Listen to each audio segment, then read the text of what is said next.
لله رب العالمين له النعمة وله الفضل وله الثناء الحسن وصلوات الله البر الرحيم والملائكة المقربين على سيدنا محمد أشرف المرسلين وحبيب رب العالمين وعلى جميع النبيين اللهم علمنا ما جهلنا وذكرنا ما نسينا وانفعنا بما علمتنا وزدنا علما وإنا نعوذ بك من حال أهل النار رب اشرح لي صدري ويسر لي أمري واحلل عقدة من لساني يفقه قولي آمين.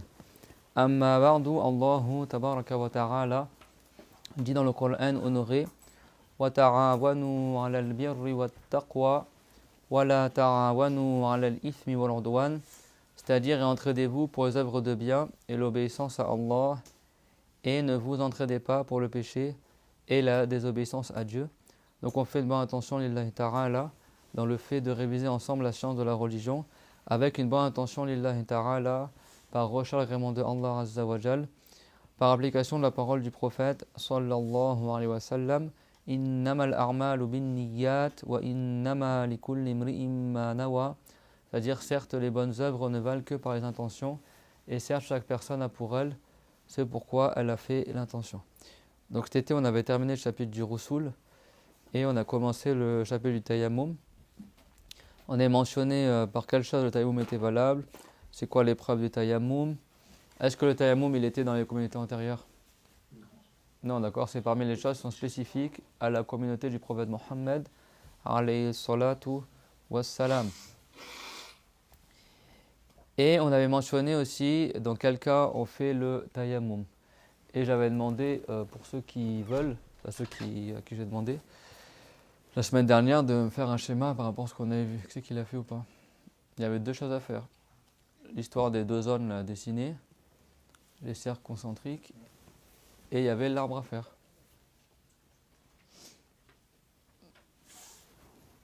Donc montrez-moi vos exercices que vous avez fait à la maison. Alors, on voit que c'est qui les bons élèves.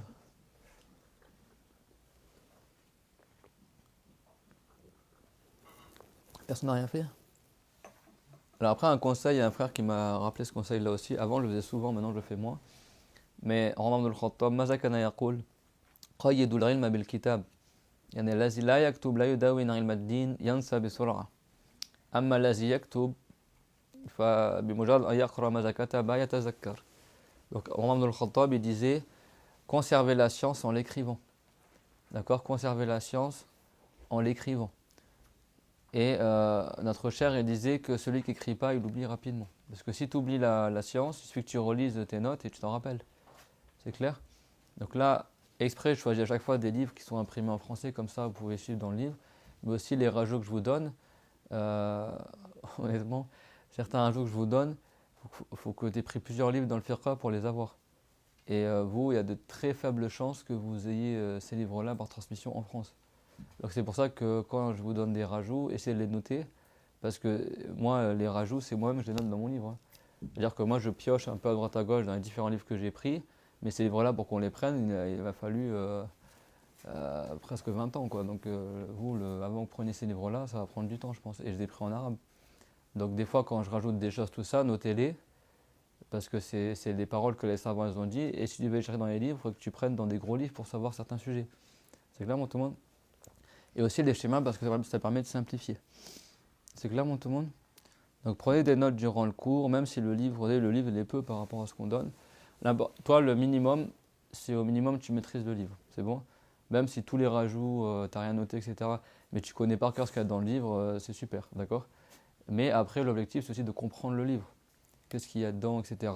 Et certaines notions, et ça, il faut prendre des notes. Et beaucoup de la science de la religion n'est pas forcément écrit dans les livres. C'est-à-dire qu'il y a une grande partie de la science aussi qui est qu'est-ce que tu as entendu oralement, de l'explication du professeur, etc. Et même nous, les livres des savants, quand on les prenait, autres que les livres de notre cher, parce que moi, la plupart des livres que j'ai pris, c'est des livres d'autres savants du passé, qui ont été lus sur notre cher, ou que le cher a autorisé à prendre dedans, etc. Et ces livres-là, on ne le prenait jamais en lecture. On prenait, et l'enseignant nous expliquait. Certains ont étudié à l'Azhar, et donc du coup, il nous donnait des explications, etc. Et c'est pour ça que la religion, elle ne se contente pas juste qu'est-ce qui est marqué dans le livre à sec. Le livre, c'est une base, et après, tu as l'explication orale du professeur qui éclaircit ce qui est marqué dans le livre.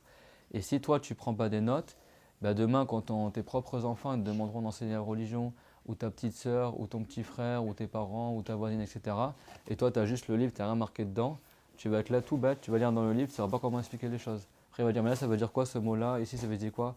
Ah, bah, je sais pas. D'accord? Les livres, ils ne se prennent pas en lecture, ils se prennent avec une explication. Et l'explication, bah, vous, quand vous prenez cours, bah, jusqu'à maintenant, c'est comme ça que je fais. Quand je prends cours, je prends toujours cours dans l'intention de redonner. C'est-à-dire, je me dis, si demain, c'est moi qui veux donner ce livre-là, qu'est-ce que je vais dire à mon élève?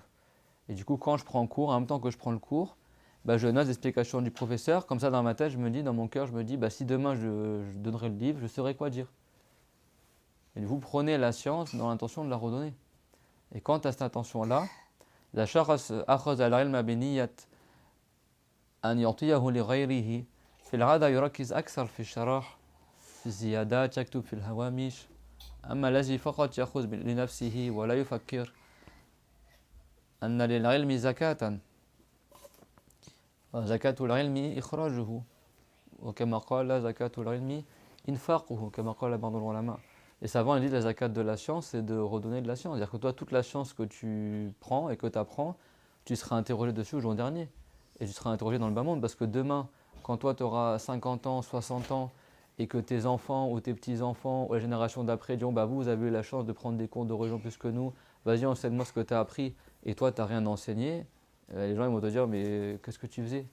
Dieu t'avait cité pour avoir des enseignants, des gens qui étaient francophones, arabophones. Peut-être que dans 10 ans il n'y aura plus de cours, je sais pas, dans 20 ans peut-être il n'y aura plus d'occasion de prendre des cours. Et donc après les gens ils se tourneront vers vous pour apprendre la religion. Et si toi, ça fait 10 ans que tu prends des cours, tu as appris des livres et des livres, mais tu es capable de rien expliquer de ce que tu as appris, c'est comme si tu n'as rien appris. Le prophète, il a dit au jour dernier, la personne, elle ne bougera pas de la station où elle est, jusqu'à qu'elle soit interrogée sur quatre choses. لا تزال قدم عبد حتى يسأل عن أربع ومن تلك الأربعة الرسول عليه الصلاة والسلام قال وعن علم ماذا عمل به. Et au sujet de la science, qu'est-ce qu'il a appliqué de ce qu'il a appris? D'accord, donc c'est pour ça que notez, quand je vous dis gentiment, faites un arbre, ça c'est pas pour rien, c'est pour vous, hein, c'est après pour maîtriser. Parce que nous on a fait comme ça pour apprendre. C'est clair? Donc personne n'a fait ce que j'avais demandé la semaine dernière. Donc il y avait l'arbre à faire, et le schéma. Bon, on va faire une dernière révision, mais vraiment rapide, Inch'Allah ta'ala. Donc, déjà, quand est-ce qu'on fait le tayammum en général? Qui peut me le dire? Soit quand on est privé d'eau, soit quand elle est nuisible pour notre santé. Soit quand on est privé d'eau réellement, ou alors on est privé d'eau du point de vue du jugement, même si l'eau elle est là. C'est bon? C'est pas que l'eau nous... Ça c'est un exemple que l'eau soit nuisible. Alors que la privation d'eau c'est pas un exemple, c'est un jugement. C'est clair tout le monde? Tu as des jugements, après tu as des exemples. Privation d'eau par exemple, il n'y a plus d'eau là où tu es en voyage, un endroit il n'y a pas d'eau, ou c'est de la guerre, tu es enfermé dans un placard, je ne peux pas avoir accès à l'eau, c'est bon? Ou dans un souterrain. C'est clair tout le monde? Donc on fait le tayammum soit parce qu'on est privé réellement de l'eau, ou soit à bout. On est privé dans les faits, on ne peut pas utiliser l'eau. Donc, privé de fait, ça veut dire qu'il n'y a pas d'eau. Donc ça veut dire privé réellement, c'est ça que ça veut dire. Donc c'est le même truc que je viens de citer. Soit il y a l'eau, mais on ne peut pas l'utiliser. Ce qu'on appelle une privation, le fardun marnawi. Shagha yatayammam عند فقد الماء لأن التيمم ينم عن استعمال الماء وهذا الفقد للماء كما كتب في كتابكم إما أن يكون حسيا وإما أن يكون معنويا. الفقد الحسي أن لا يجد الماء بالمرة، أما الفقد المعنوي الماء موجود لكن لا يستطيع أن يستعمله لمانع من الموانع، إما يضره الماء وإما يحول بينه وبين الماء، يحول بينهما عدو مثلا أو سبع، أو مثلا إذا استعمل الماء يظهر في نفسه شيء فاحش في الأعضاء الظاهرة نحو ذلك. Donc il y a deux types. À la base, le tayammum, c'est quand tu n'as pas d'eau, c'est bon? Tu ne peux pas utiliser l'eau.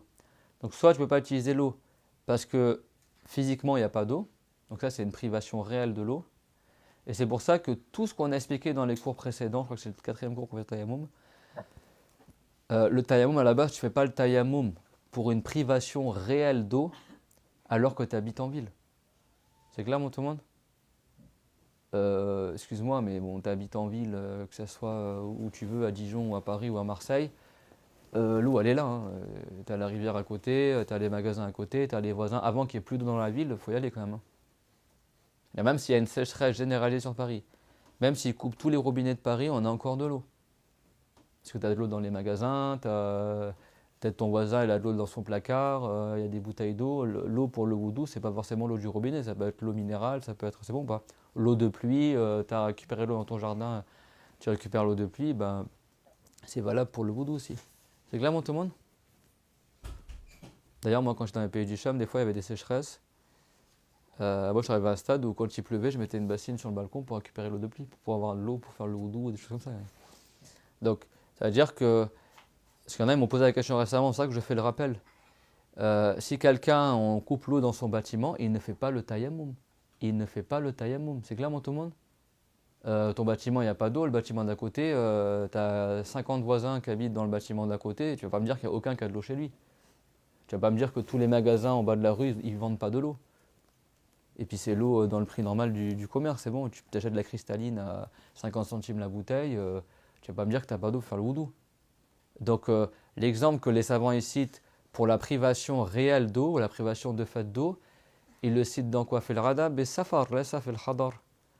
Les savants ils le citent dans l'exemple du voyageur. D'ailleurs dans le Coran Dieu l'a dit quoi? فَمَنْ كَانَ مِنْكُمْ مَرِيضًا أَوْ عَلَى سَفَرٍ. Si quelqu'un est parmi vous malade ou il est en voyage. Dieu l'a dit quoi? Si quelqu'un, vous vous rappelez, quelqu'un qui revient de l'endroit où on fait les besoins, ou quelqu'un il a touché les femmes, ou quelqu'un il est malade, ou il est en voyage, et après Dieu l'a dit quoi? فَلَمْ تَجِدُوا مَاءً فَتَيَمَّمُوا. Et vous ne trouvez pas d'eau, alors faites le tayammum. C'est-à-dire en voyage, tu ne trouves pas d'eau, et donc tu fais le tayammum. Est-ce que quand tu n'es pas en voyage, tu ne trouves pas d'eau? Si tu es chez toi, tu ne trouves pas d'eau en général? Vous comprenez ce que je veux dire? C'est-à-dire si quelqu'un il habite dans la ville, à la base c'est... en général, c'est quasiment impossible que tu ne trouves pas d'eau. C'est clair, mon tout le monde? Même moi qui ai vécu لما كنت في بيروت أمرار في يعني بعض السنوات ما في ماء بالحنفية وهيك ومع ذلك تشتري الماء. Même moi, quand j'étais dans les pays du Cham, j'ai habité à Beyrouth les 2 dernières années, pendant 2 ans, on n'avait pas d'eau au robinet. C'était la sécheresse, il n'y avait pas d'eau. C'est bon? Et bah, tu appelais le camion citerne, tu payais, je ne sais plus combien, 10 euros tout ça, et tu remplissais les bonbonnes d'eau sur le toit de l'immeuble. Et après, tu avais un petit moteur pour faire monter l'eau en haut, etc. Et on utilisait l'eau, et après, quand c'est épuisé, tu rappelles le camion citerne, tout ça. Et des fois, je ne pouvais pas appeler le camion citerne parce que je n'avais pas assez d'argent. Je descendais dans le commerçant en bas de la rue et j'achetais des galons, des bouteilles de 10 litres d'eau. Et une j'utilisais pour cuisiner, l'autre j'utilisais pour faire le wudu, les toilettes, etc.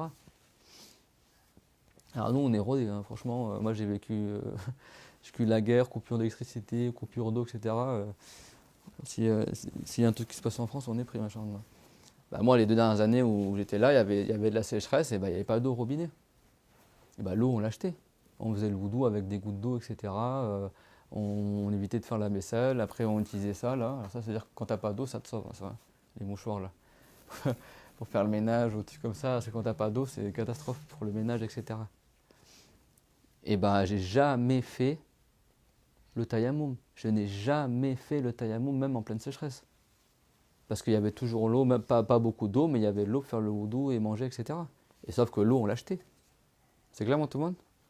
Notre cher, quand il était jeune, quand il partait au Hajj, c'était l'époque où les gens ils achetaient encore l'eau.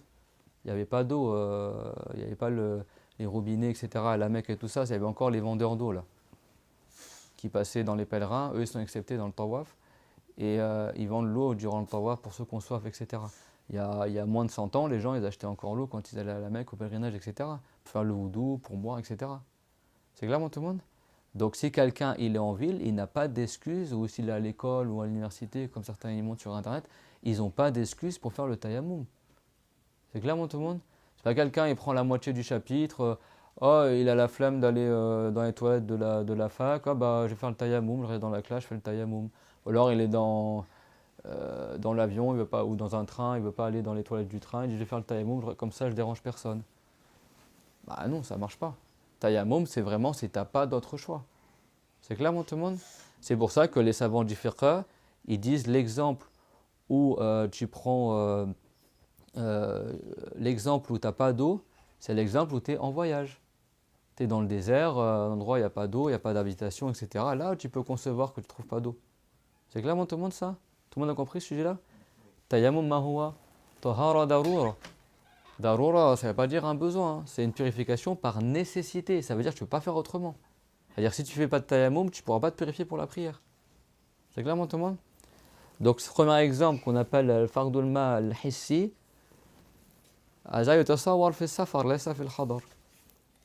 donc l'exemple de ne pas avoir de l'eau pour faire le wudu, je parle que réellement il n'a pas d'eau, ça tu l'imagines dans quelle situation? Quand tu es en voyage. Pas quand tu es dans la ville. C'est clair, tout le monde? Quand tu es en voyage, je veux dire que quand tu es dans la nature, et encore même dans la nature en Europe en général, tu as des cours d'eau, tu as des rivières, etc. C'est clair, tout le monde? Et c'est quoi le deuxième cas de figure où on fait le tayammum? C'est-à-dire que si quelqu'un il est à la fac, d'accord, franchement ça me dérange depuis tout à l'heure, si tu peux enlever le vibration, un truc comme ça, parce que ça tremble. Ouais, pas de souci. Si quelqu'un il est à la fac et il fait le tayammum, soi-disant parce qu'il n'y a pas d'eau, son tayammum n'est pas valable. Hein.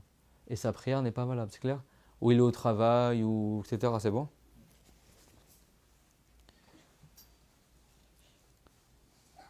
C'est quoi le deuxième cas de figure pour faire le tayammum?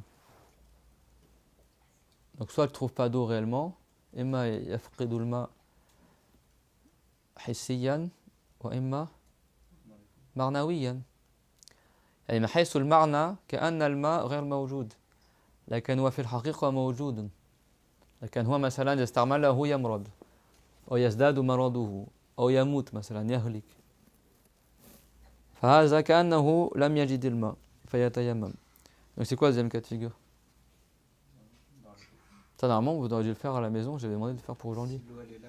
L'arbre, j'ai dit il y avait 2 flèches à faire. C'est quoi? Voilà, l'eau là, on ne peut pas l'utiliser. Personne n'a un papier ou un truc Non? C'est clair? Donc c'est quoi le cas où l'eau, elle est là, mais on ne peut pas l'utiliser? Pourquoi il ne peut pas l'utiliser? Soit parce qu'il y a quelque chose qui sépare. Qui sépare, ça veut dire quoi, il sépare? Par exemple, entre lui et l'eau, il y a une personne un ennemi qui l'empêche d'avoir accès. Voilà, il y a un ennemi, s'il va chercher l'eau, il va se faire tuer, par exemple. C'est bon? C'est clair? Oui, mais à bout, tu parles dans ta barbe, on comprend rien du tout. C'est bon? Pas avoir peur. Soit tu connais la réponse, soit tu connais pas la réponse. Si tu connais la réponse, tu l'as dit, tu assumes. À voir, si tu la connais pas, bah, tu parles pas. Faites pas un truc demi-réponse flou artistique. J'ai dit, mais j'ai pas dit. Comme ça, si c'est à moitié juste, à moitié faux. Ah, mais oui, j'avais dit ça, mais c'était pas trop ça. Et bien sûr, on répond, notre cher elle disait, tu réponds que si pour toi la réponse, al-jawab wadir kasham, ce n'est comme si la réponse elle est claire comme le soleil. C'est bon, Ahmed?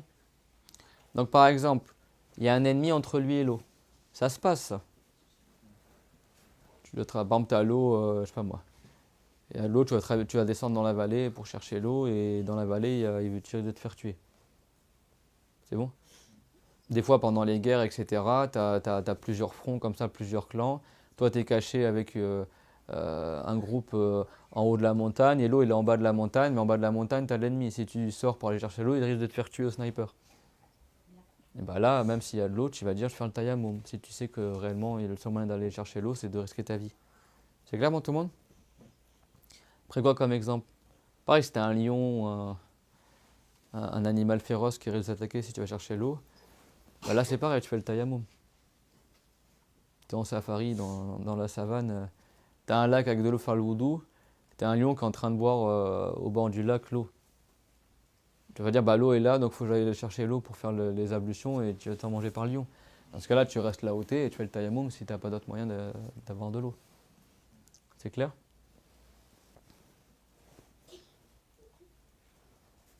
C'est bon, Mariam? Après, autre exemple. Donc là, on parle de cas où quoi? Où la privation, elle est au sens figuré, on va dire que c'est pas une réelle privation d'eau.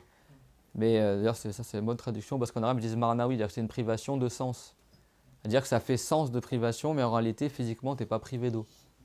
C'est clair? C'est mieux que privation abstraite. Vous comprenez ce que veut dire? Tout le monde comprend, les sœurs? C'est une privation, mais au sens figuré. C'est-à-dire que c'est comme si tu étais privé.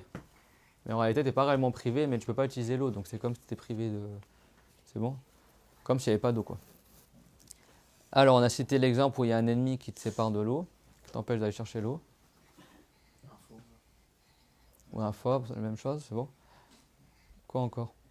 Ça crée un défaut esthétique apparent sur un membre apparent, sur le visage ou les mains. Alors, si ça cause un défaut esthétique apparent sur les membres apparents. C'est quoi un défaut esthétique? C'est quoi un membre apparent? Membre apparent, c'est le visage ou les mains. Visage, main et avant-bras. Ouais. Le défaut esthétique. Bah, les boutons, par exemple. Le mascara il coule ou le fond de teint il... Sous de la plaie. Non, là c'est pas un défaut esthétique, là c'est une nuisance. العلماء يقولون أو يحصل من استعمال الماء شيء فاحش في الأعضاء الظاهرة. ما هي الأعضاء الظاهرة؟ الوجه واليدين يعني الذراعين. إذا شخص استعمل الماء أمرار مثلا في القرية في بعض البلاد مثلا ماء البئر له لون معين. إذا استعمل هذا الماء قد يتغير لون جلده مثلا يحمر جلده أو يسود وجهه أو يديه. إذا استعمل الماء للوضوء يتغير شكله يحصل في وجهه ويديه شيء فاحش يعني عيب فاحش شيء ظاهر فهنا هذا عذر حتى لا يستعمل الماء. Donc un exemple, par exemple si quelqu'un utilise l'eau, vous savez dans tous les pays ne sont pas comme la France. Comment tu reconnais un Sénégalais qui a grandi en France et un Sénégalais qui a grandi au bled? Ou un Gambien, et moi j'ai l'exemple pour les Sénégalais, ou un Malien, comment on reconnaît? Un accent.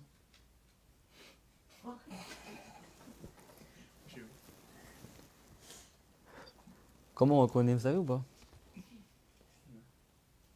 Aux yeux. Aux yeux, mais la raïnaïn.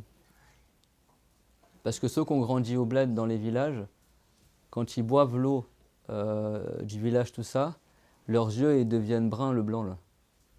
À cause de l'eau qu'ils boivent, parce que leur eau elle est pas purifiée à 100%, c'est bon. Alors que les Sénégalais qui ont grandi en France, ils ont les yeux blancs comme nous. C'est bon? Mais souvent les Africains, pas que les Sénégalais, les Africains qui viennent du bled, qui viennent des villages, tu verras que leurs yeux, ils sont bruns. Le blanc, il est brouillé un peu. Et ça vient de l'eau qu'ils boivent. C'est eux qui me l'ont dit, hein, c'est pas un truc que j'ai inventé. C'est clair? Bah regardez, vous verrez que c'est pas exactement pareil. Donc, physiquement, tu reconnais quelqu'un qui vient du bled que quelqu'un qui a grandi en France. C'est vrai, même moi je le reconnais quand je vois un Africain. En général, tu vois que les Africains qui viennent du bled, ils ont une différence par rapport aux Africains qui ont grandi ici. Et dû au fait aussi à l'eau qu'ils boivent. C'est clair, tout le monde? Ils vendent pas les petites fioles là, au bled, des petites fioles comme ça. Là, mais ils en vendent en France. C'est vous, les Africains? Ouais, c'est moi. Et ça, pourquoi ils utilisent ces petites fioles comme ça? Des aromatisants là, alimentaires là. Parce que l'eau du puits, comme l'eau là-bas, elle a un goût un peu dur et tout ça, bah, ils mettent quelques gouttes d'arôme dans l'eau pour en boire. Faut aller au bled plus souvent. Hein. Vous savez pas ça? Ils vendent des petites fioles comme ça en verre. Non. Faut se renseigner. Donc, et donc les Africains, même si après ils viennent en France, leurs yeux ils restent marrons. C'est comme ça que même eux ils reconnaissent si tu viens du bled ou pas. Ça barre pas en fait. Ça reste dans les yeux. Donc ça c'est pas un défaut hyper apparent, c'est bon. C'est pas forcément même un défaut. Mais c'est pour dire que l'eau que tu bois elle peut avoir un effet sur ton physique. C'est clair, tout le monde comprend ce que je veux dire ou pas? Et donc il y a certaines eaux, si vraiment par exemple c'est une terre spéciale ou le puits, voilà. Et des fois tu vas trouver du camphre dans l'eau, enfin il y aura certains minerais, etc. Et donc c'est possible que certaines eaux, elles tachent, ou elles provoquent des éruptions cutanées, ou des boutons, ou des choses comme ça. Donc les savants ils disent si l'eau que tu utilises pour le wudu, quoi euh, sans dire en les dire, mais elle va provoquer un défaut apparent dans ton visage et tes mains. C'est bon? Tu as une tache marron là ce sera blanc, là ce sera marron, des trucs, c'est bon? Sans forcément que ça va forcément... Ça commence à paniquer là. Donc c'est clair, ben, ça c'est considéré comme une excuse pour ne pas utiliser l'eau pour le wudu. C'est clair, mon tout le monde? Parce qu'après tu vas garder des marques, c'est pas un truc qui s'en va directement, hein, je parle d'un truc... Et ça, les savants du fiqh le citent depuis des siècles. C'est bon pour tout le monde? Ce qu'on appelle shaynun fahish. Ça veut dire un défaut, mais un défaut fahish, c'est-à-dire un défaut qui est très apparent, quoi. C'est pas un truc, ça fait quelques petits boutons, tout comme ça, quoi. Bon, je vous dis ça parce que vous savez pas, mais tous les pays sont pas comme la France. C'est bon, même moi, quand j'étais dans le pays du Cham, tout ça, l'eau du robinet, elle n'est pas potable, hein. Elle n'est pas potable et c'est possible que certaines personnes, ça leur fasse des problèmes de peau aussi. C'est clair, mon tout le monde? Donc en France, l'eau des toilettes, elle est potable, d'accord? Bon. Quoique maintenant, ça commence à changer, mais tu as plein de pays où l'eau du robinet, elle n'est pas potable. Et que si tu en bois, ça peut te faire des maladies ou ça te fait des boutons, des choses comme ça. C'est clair, mon tout le monde? Donc, et ça, je parle de l'eau du robinet. Alors, que dire de l'eau du puits ou l'eau... parce que là où j'habitais, chaque immeuble, quasiment, il a un puits sous l'immeuble. Donc, quand il n'y a plus d'eau qui arrive au robinet, l'immeuble, il puise dans le puits. Et des fois, tout le robinet, l'eau, elle est marron. C'est clair?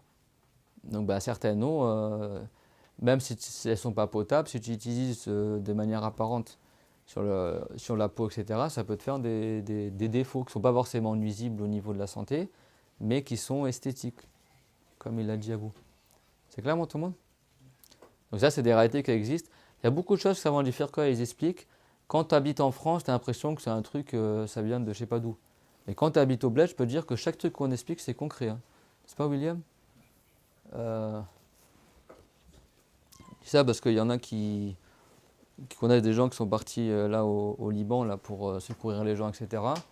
Et eux, ils se retrouvent des fois enfermés sous terre pendant une dizaine d'heures. Bah là, je peux te dire qu'ils sont contents d'avoir appris les détails dans le tayammum. Hein. Parce qu'ils ne peuvent pas sortir, aller chercher l'eau. Et en plus, s'il y a des explosions, etc., avec les canalisations, déjà à la base, il n'y a pas beaucoup d'eau. Alors si en plus il y a des explosions, peut-être dans l'immeuble, il y aura coupure d'eau. Ils te retrouvent dans un bunker sous terre pendant 10 heures. Tu ne peux pas sortir dehors. Et comment tu fais tes prières, et comment tu fais tes ablutions, et comment tu sais que le temps de la prière est rentré, et dans quelle direction tu fais la prière. Tout ça, c'est des détails que tu as besoin et que les savants ils ont expliqué. Mais si tu n'as pas appris, tu ne vas pas le savoir. Et il y en a combien ils vont délaisser la prière? Combien ils délaissent la prière à cause de ça? Parce qu'ils n'ont pas appris. Ils connaissent que quand tu fais la prière, tout va bien. Et le jour où ça se passe mal, ben, ils croient qu'ils ne peuvent plus faire la prière. Alors qu'en réalité, ils peuvent faire la prière. Mais il y a des détails qu'après, il faut apprendre. C'est clair, tout le monde? Donc c'est pour ça que le fiqh, c'est important de le savoir. Et je répète la même chose que la semaine dernière. Et en plus, subhanallah, j'ai dit ça et après un frère m'a posé des questions parce qu'il connaît quelqu'un qui est là-bas au Liban et qui aide. Et du coup, ils m'ont posé plein de questions sur comment il va faire la prière, etc. Est-ce qu'il doit faire le tayammum, tout ça. Et qu'est-ce que je vous ai dit la semaine dernière, vous en rappelez? J'avais dit quoi la semaine dernière? Abou n'était pas là. Ibrahim, j'avais dit quoi la semaine dernière? Que souvent, quand tu apprends les détails dans le fiqh, après Dieu t'éprouve par des situations qui vont faire que tu vas utiliser ces détails. C'est clair, tout le monde? Donc c'est pour ça que quand je vous dis de faire des schémas, de résumer, etc., c'est pour vous. Hein. Parce que peut-être demain, Dieu va faire qu'il y a une coupure d'eau chez toi, et là, panique à bord, qu'est-ce que je fais? Est-ce que je fais le tayammum ou pas, etc. Bah, tu diras, on a appris, etc. C'est clair, tout le monde? Comme tu as évoqué le fait d'être enfermé dans un bunker, donc nord total, j'imagine, comment tu fais pour savoir le temps des prières? Un jour, ça t'arrive, tu m'écris un WhatsApp et... J'ai pas de réseau, je pense. La règle de base, et après, je fais juste un petit rappel aussi, c'est que si quelqu'un il a ça d'eau, c'est suffisant pour faire le wudu. C'est clair? Donc si le gars il a plus d'eau chez lui, mais il a une bouteille de 1 litre d'eau, il ne veut pas dire qu'il n'a pas d'eau pour faire le wudu. D'accord? Un gobelet rempli d'eau, c'est suffisant pour faire le wudu. Hein. C'est bon? Donc c'est bon? La règle dans l'école de Shafiri, c'est ce que le prophète alayhi salatu wassalam, il a dit. Ma amaltukum bihi fa'tu minhu mastata'tum. Ce que je vous ai ordonné d'accomplir, alors faites-le dans la mesure du possible. Ce que vous pouvez le faire, vous le faites. C'est clair? Donc, si quelqu'un il prie sous terre, déjà il y a l'histoire de... Elle commence à voir que le temps de la prière est rentré. comment savoir la direction pour la prière et avec quoi je fais ma purification. C'est bon? Et ces 3 questions, leur réponse c'est en fonction de ta situation, qu'est-ce que tu peux faire et qu'est-ce que tu peux pas faire. C'est clair, tout le monde? Donc, tu peux être sous un bunker et tout va bien, il y a de l'eau, il y a tout ce qu'il faut, etc. C'est bon? Survivor, ils ont déjà tout prévu. Mais des fois, tu as des explosions, etc. Comme moi, ça m'est passé, c'est passé à l'époque où, il y a plusieurs années. On était à la mosquée et ils ont commencé à lancer des roquettes, des coups de feu dehors, etc. Machin. On a dû se réfugier sous terre dans la salle de wudu et on est resté toute la nuit dans la mosquée. C'est clair? Et bon, il y avait l'eau, il y avait, en plus c'était pendant le Ramadan, il y avait tout le repas de rupture du jeûne à côté, enfin tout était préparé, alhamdoulilah. Mais on a dû passer une nuit dans la mosquée. Mais c'est possible que, à cause des explosions, etc., on aurait dû rester sous terre pendant. D'ailleurs, ça s'est déjà passé, concrètement. Il y a une fois aussi où, c'était tout début, je crois en 2008, quand je travaillais dans les pays du Cham, où pareil, il y avait des coups de feu, etc., il y avait eu des affrontements et tout ça. Et du coup, on a dû rester 3 jours dans le sous-sol d'un magasin, sous terre. 3 étages sous terre, dans le sous-sol, dans un entrepôt, etc. Il y avait un seul lavabo dans. Tu sais, c'était vraiment les hangars en fait, sous terre, quoi. Tu avais un lavabo et nous, on dormait au milieu des cartons, etc. On faisait le wudu au lavabo et on restait là. À cette époque-là, il y avait le tonton Nathalie qui venait. Il y avait un cher qui venait, subhanallah. Tous les jours, il venait. Et c'était le directeur de l'institut dans lequel j'étais. Tous les jours, il venait. Parce qu'en fait, il remplaçait notre prof de grammaire qui était absent. C'est bon? Après, ils nous ont tiré dessus, etc. Donc, on a dû quitter l'école. On s'est réfugié sous terre. C'est bon? Et lui, il venait. Il venait pour nous ramener à manger, nous remonter le moral. Ou il venait pour, je sais pas moi, nous faire des rappels sur l'au-delà, etc. Il venait et nous continuer le cours de grammaire. C'est-à-dire même si ça pète, etc. En vrai, on était en première année de langue, on était tout nouveau. C'est la première année où je suis arrivé là-bas. C'est un truc, ça te met dans l'ambiance, quoi. Et du coup, il venait, et nous, on ne savait pas ce qui se passait en haut. Et il a dit, imaginez, vous remontez en haut et tout l'immeuble il est rasé, il n'y a plus d'école, plus rien du tout. Là, il y a des gens qui ont commencé à pleurer et tout. Et il a dit, qu'est-ce qu'on fait alors dans ce cas-là? Tu vois, gros silence, personne ne va se parler avec ça. Il a dit, on construit une tente et on continue les cours. Et là, là, il y avait un robinet, on faisait le wudu, etc., on faisait la prière, tout ça. Mais c'est des choses qui se passent pour de vrai. Bon, en France, ça se passe moins, mais... Et donc, du coup, ça, c'est une bonne question. Donc, si tu peux trouver la qibla, etc., tu fais tout comme d'habitude. C'est bon. S'il n'y a pas d'eau du tout, ou il y a juste de l'eau suffisante pour survivre, pour boire, mais il n'y a pas d'eau pour faire les ablutions, etc., dans ce cas-là, qu'est-ce qu'on a dit? Tu fais le tayammum. Donc, tu cherches quelque chose pour faire le tayammum. Si tu es sous terre, peut-être il y a, je sais pas, des endroits où il y a de la terre. Tu as des sous-sols d'immeubles à Paris où c'est de la terre, hein, le sous-sol. Moi, là où j'habite, le sous-sol, c'est de la terre. Tu descends en bas, c'est un ancien immeuble, tout ça. Dans le sous-sol, en bas de l'immeuble, la cave de l'immeuble, le sol, c'est de la terre. C'est bon? Donc, si tu es dans ça, si la terre, elle est humide, trouve le moyen de la réchauffer, de sorte qu'elle devienne poussiéreuse, et après, tu fais le tayammum. Donc, si tu as le moyen de réchauffer la terre, de la faire chauffer avec du feu, etc., pour qu'elle devienne bien sèche et poussiéreuse, dans ce cas-là, tu fais ça pour faire le tayammum. C'est bon? Tout ce que je vous cite, c'est par les savants. Je ne cite rien de ma tête. Hein. C'est pas parce que je parle comme ça, un peu à l'arrache, ça veut dire que je parle de ma tête. Parce que beaucoup de gens, ils croient ça. Non, mais je mémorise plein de choses que les savants ils ont dit et je vous cite comme ça, mais les savants, ils ont détaillé. Hein. Tu regardes dans Fath al-Wahhabiyya, c'est marqué ça. C'est clair? Si la personne, imaginons que c'est un truc en béton. Le béton, c'est pas de la terre ni de la pierre.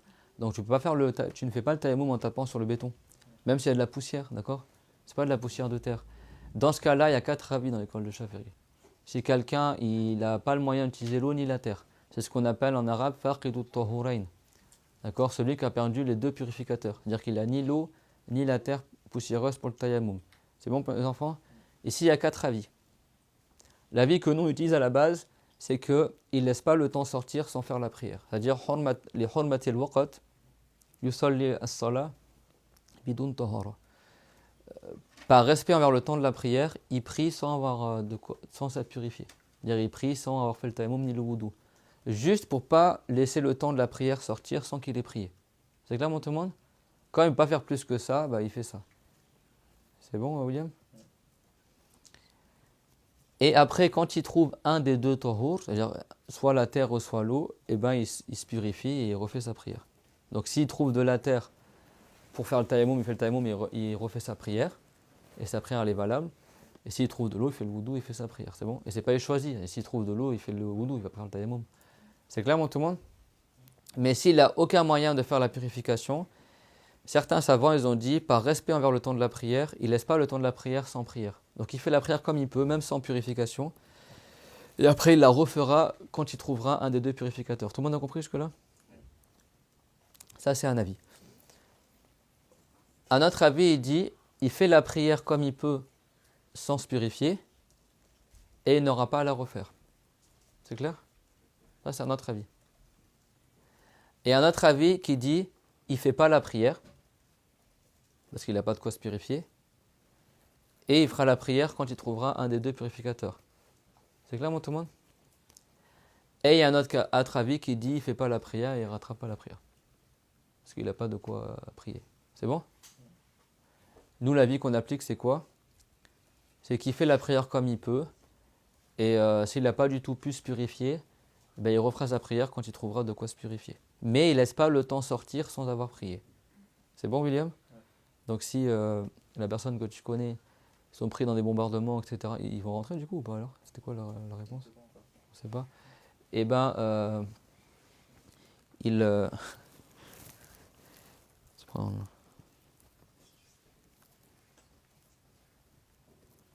Lui, il est parti pour aider ça.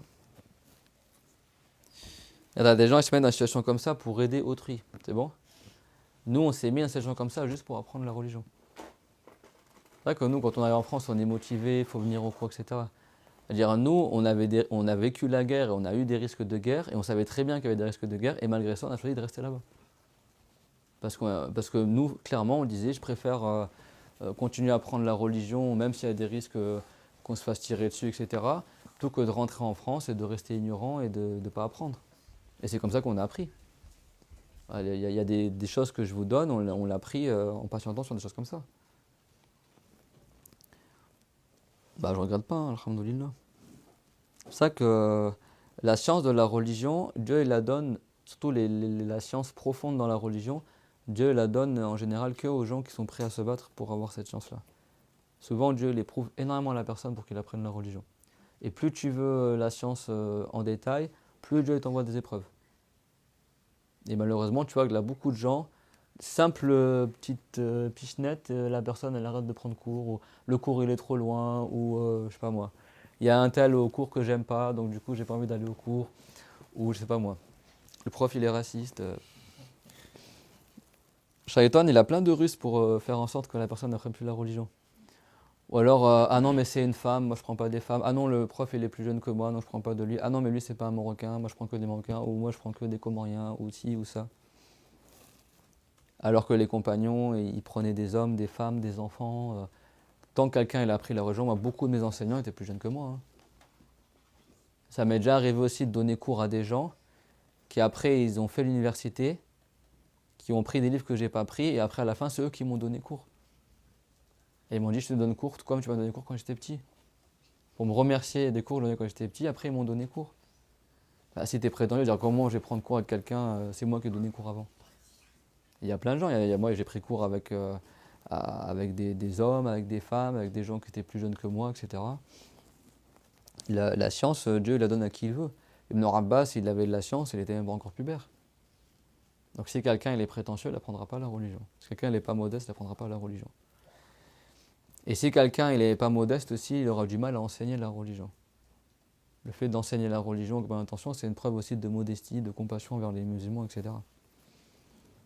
C'est vrai qu'il faut aussi regarder dans quelle intention on apprend la religion et dans quelle intention on redonne et on enseigne la religion. C'est vrai qu'il y a un hadith qui est rapporté du prophète, alayhi salatu wassalam, où le prophète est dans le sens Man ta'allama al-ilma yubahiya bihi al-ulama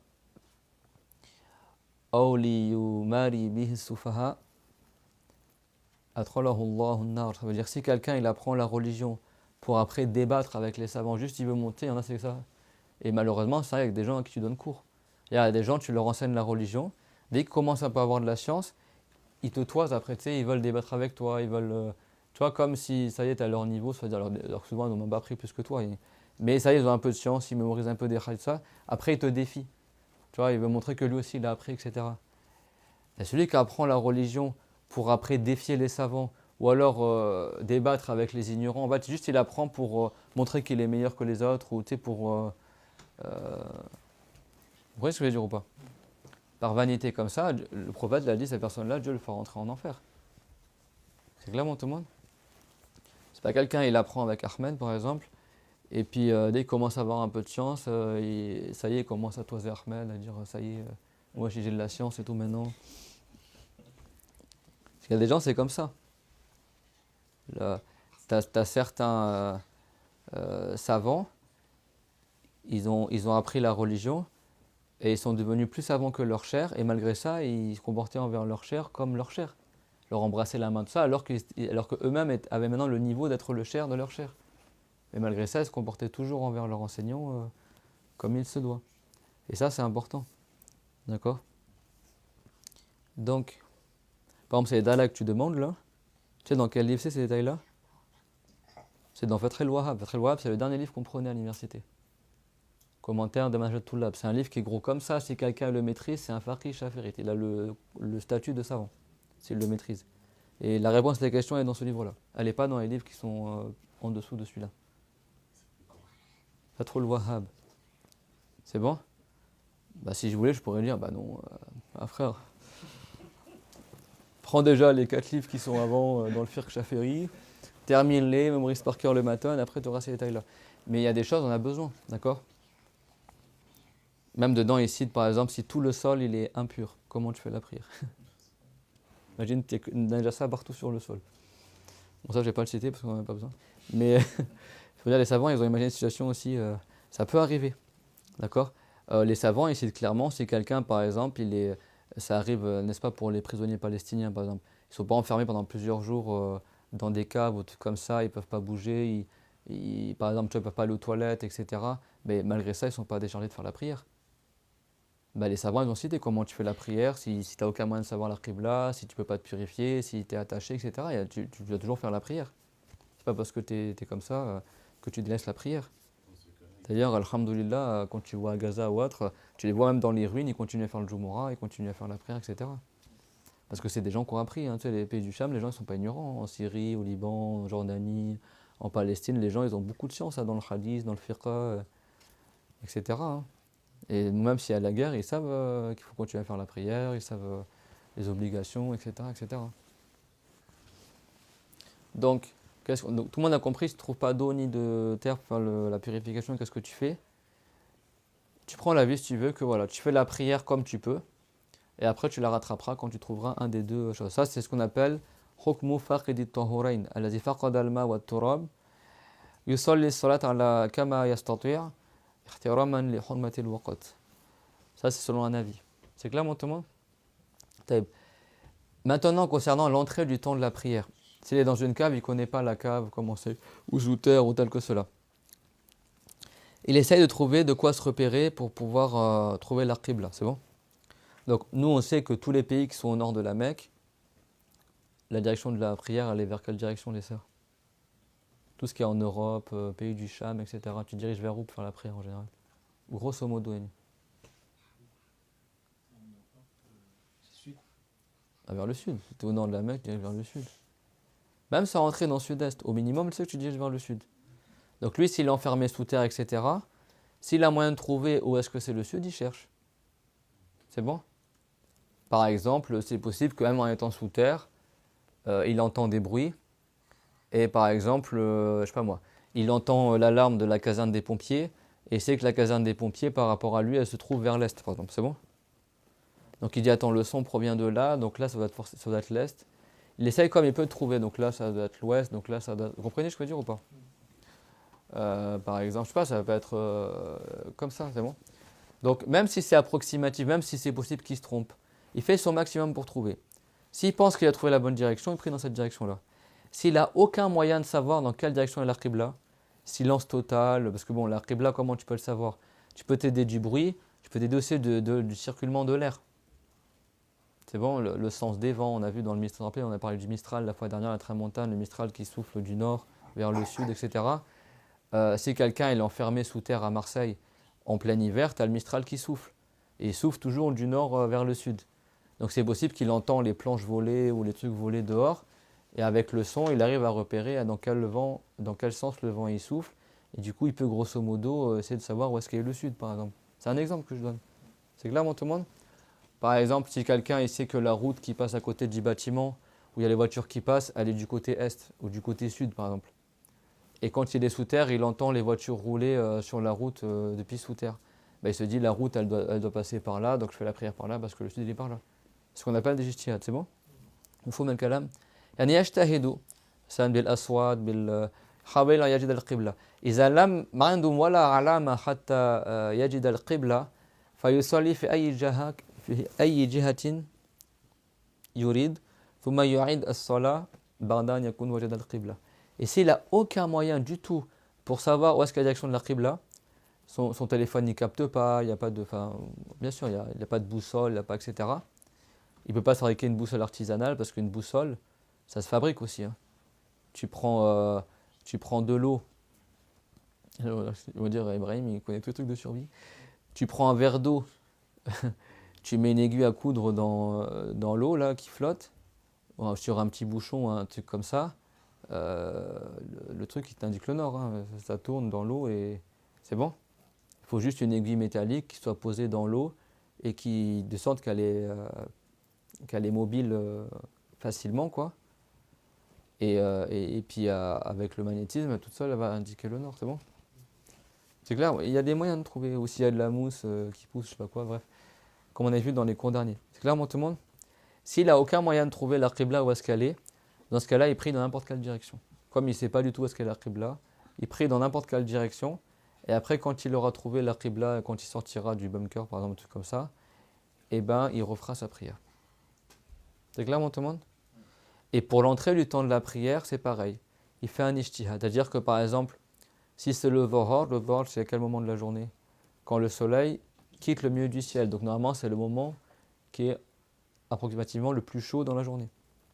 C'est clair? Donc, si, par exemple, dans un pays où il fait chaud, c'est bon, et voit qu'il commence à faire très chaud dans le bunker, etc., il se dit, on est sûrement dans la moitié de la journée. Imaginons qu'il est prisonnier, par exemple, sous terre, c'est bon? Il n'a aucune notion du jour et de la nuit. Mais il voit qu'il commence à faire très chaud dans le bunker, il a l'impression que c'est le milieu de la journée. Il peut se dire, je pense que je vais attendre un peu, j'ai l'impression que c'est le milieu de la journée, et je vais attendre un petit peu que le soleil décline, et après je fais la prière du dhuhr. C'est clair? Après, il fait une estimation, le temps s'est beaucoup écoulé, ça commence à se rafraîchir, peut-être que le soleil il est dans le temps du asr, c'est clair? Et quand il fait vraiment très froid, il se dit là, j'ai l'impression que le soleil s'est vraiment couché parce qu'il fait vraiment super froid, j'ai l'impression que dehors il doit faire nuit. Là, il fait par exemple la prière du Maghreb et du Isha. C'est clair, tout le monde? Ou du Isha. C'est-à-dire, il se base sur la température pour essayer de deviner est-ce que le temps de la prière est rentré ou pas. C'est clair? Et les savants, ils citent même ça pour le mois de Ramadan. C'est-à-dire, si quelqu'un il est enfermé pendant plusieurs mois sous terre et c'est bientôt Ramadan, et il sait que Ramadan, par exemple, ça va commencer en été, et voilà, il va faire super chaud, etc. Il fait une estimation, il pense que Ramadan, ça va commencer, et il commence à aller dans Ramadan. C'est clair? Ça, c'est ce qu'on appelle un ijtihad. C'est bon? Et voilà, c'est fait pour ça, comme ça par rapport au temps des prières. C'est clair? Voilà. Alors après, c'est ligoté, il ne peut pas bouger. Il y a d'autres détails encore. Non, s'il est ligoté, il ne peut pas bouger. S'il peut se mettre en direction de la qibla, il le fait. C'est bon? Et s'il peut bouger sa tête, il fait après avec sa tête. Donc, s'il peut réciter, il récite. Toutes les piliers oraux, la fatiha, le tashahhud, salam, etc., il le fait, il le dit. Et il prie avec sa tête. C'est-à-dire que quand il est debout, il met sa tête droite. Quand il s'incline, il baisse un peu la tête. Après, il se redresse. Après, quand il se prosterne, il baisse plus la tête. Il fait la prière avec sa tête. S'il ne peut pas bouger sa tête, il fait avec ses paupières. Quand j'ai mes yeux grands ouverts, je suis debout. Quand je les ferme à moitié, je suis incliné. Quand je les ferme entièrement, je suis prosterné. Il prie avec ses paupières. C'est bon? Si vraiment il arrive à un stade où il ne peut pas bouger même ses paupières, parce qu'il est paralysé, à l'hôpital par exemple, dans ce cas-là, il prie dans son cœur. Il s'imagine qu'il est debout, et il récite la Fatiha. S'il ne peut pas réciter la Fatiha, il récite dans son cœur aussi. S'imagine toute la prière dans son cœur. Et là, c'est pareil. Si une infirmière peut le purifier, alors elle demande à quelqu'un, un homme ou une femme, de lui faire le wudu, c'est bon. S'il n'y a personne pour lui faire le wudu, il prie sans purification. C'est clair? Et s'il est dans le lit, il fait en sorte que le lit soit en direction de l'Al-Qibla. Après, il y a plein de détails dans la prière. Et ça, croyez pas que ça n'arrive pas. Hein. C'est clairement tout le monde. Ça, on le reverra dans le livre de la prière. Bon, vous êtes tous quasiment nouveaux dans le cours, mais il n'y a aucun parmi vous qui était à l'époque. À l'époque, on donnait cours chez la sœur Samira, rahimahallah, qui était une sœur qui est décédée maintenant. On donnait cours chez elle avant. Et à l'époque, on avait fait le livre de la purification entier chez elle et le livre sur la prière. Et elle m'avait posé plein de questions sur la prière parce qu'à l'hôpital, des fois, tu peux être concerné par le fait de devoir prier. Tu es dans le lit d'hôpital et tu ne peux pas te lever, tu peux pas, etc. Et du coup, on avait vu en détail tous les détails, etc. Et à la fin, ils ont servi ces détails-là. C'est clairement tout le monde. Et même moi, des fois, je suis très malade, je prie dans mon lit. D'accord? Tu essaies de te mettre en direction de l'Al-Qibla. Si tu peux te purifier, tu te purifies. Si tu as une pierre, tu fais tayammum. Si tu ne peux pas, tu pries sans te purifier. Mais tu ne laisses pas le temps de la prière sortir. Et après, quand tu vas mieux, tu te lèves, tu fais la purification et tu fais la prière. Ne négligez pas ces détails-là, ça peut vous arriver. Hein. Si ta grand-mère ou quelqu'un de ta famille il est dans le lit d'hôpital, il n'est pas déchargé de faire la prière. Hein. C'est bon? Ou si une femme elle est à l'hôpital parce qu'elle vient d'accoucher, etc., elle n'est pas déchargée de faire la prière, sauf si elle est menstruée, etc. Donc après, il faut apprendre comment faire la prière quand tu es malade, quand tu es bloqué dans le lit. Et ça, on le reverra dans le chapitre de la prière, dans le chapitre de la purification, là, c'est bon? C'est clairement tout le monde? Mais dans l'école de Shafiri, tant que tu es conscient, tu dois faire la prière. Le hal al-akhira allati fiha yasqutu anka as-salah wa idha ghaba aqluka. هنا لا يعود الصلاة واجبة أما طالما الشخص يكون واعيا وجبت عليه الصلاة ولو بقلبه ولو يميء برأسه أو يميء بأجفانه. C'est clair, ça c'est vrai que dans l'école de Shafiri, tant que tu es conscient, tu dois faire la prière, même si c'est avec les yeux, même si c'est dans ton cœur. Même si quelqu'un est paralysé, pas bouger, un Mariam, tu dois faire la prière. Dans l'école, attention, mais dans l'école de l'imam Malik et d'autres, si tu arrives à un stade où tu ne peux plus bouger ta tête, tu es paralysé, immobilisé, de sorte que même ta tête, tu ne peux pas la bouger, dans ce cas-là, ils disent que c'est plus un devoir que tu fasses la prière. La divergence. Dans sa voix, on dit, si tu arrives à un stade où même ta tête, tu ne peux pas la bouger, donc tu ne peux pas prier en bougeant ta tête, dans ce cas-là, tu ne fais plus la prière. Eux, ils n'ont pas le cas où tu fais avec les yeux ou dans le cœur. Quoi. Pour eux, si tu ne bouges plus ta tête, tu n'es plus capable de bouger ta tête parce que tu es paralysé. Bien sûr, je ne parle pas de quelqu'un, il peut se mettre debout, se prosterner, mais son cou il est bloqué, je ne parle pas de ça, on comprend ce que je dis, c'est bon. Quelqu'un, tout son corps il est bloqué, même sa tête elle est bloquée. C'est clairement tout. Il y a des détails. C'est pour dire que la religion, il faut l'apprendre aussi. Après, il y a des choses de base, mais après, c'est pas quelqu'un, il pense que, si vous avez chaud pour ouvrir la fenêtre, d'ailleurs, si vous voulez. C'est pas quelqu'un, il pense que dès qu'il sort d'une situation habituelle qu'il a dit dans les livres, il n'a plus à faire la prière. Non, non, non. C'est clairement tout le monde. Pas quelqu'un parce que c'est la guerre ou parce qu'il est à l'hôpital, il croit ça, c'est bon, je ne fais plus la prière parce que je suis à l'hôpital. Bah non. Tu continues à faire ta prière, mais en faisant ce que tu peux. J'ai répondu à la question ou pas? Oui. Tu avais l'intention d'être enfermé dans le sous-sol ou... Non. C'est clair? Et donc parmi ces choses-là, il y a aussi la facilité du tayammum. C'est là que tu vois que le tayammum, alhamdoulilah, que Dieu l'a rendu... les gens à Gaza, par exemple, heureusement que le tayammum, ça existe, quoi. Parce qu'ils ont très peu d'eau et là-bas, il y en a de la terre. Du coup, c'est fort possible que beaucoup d'entre eux, ils ont fait le tayammum pour faire leur prière. C'est clair? Dans les villages en Afrique ou autres où ils n'ont pas beaucoup d'eau. Les compagnons, souvent, faisaient le tayammum. Hein. Les compagnons, souvent, faisaient le tayammum. Quand ils étaient en voyage, tout ça, souvent, faisaient le tayammum. Parce qu'ils n'avaient pas beaucoup d'eau. Ne croyez pas que c'est des choses comme ça, buesques, des trucs, c'est que dans les livres. Ça peut même te passer pour de vrai, d'accord?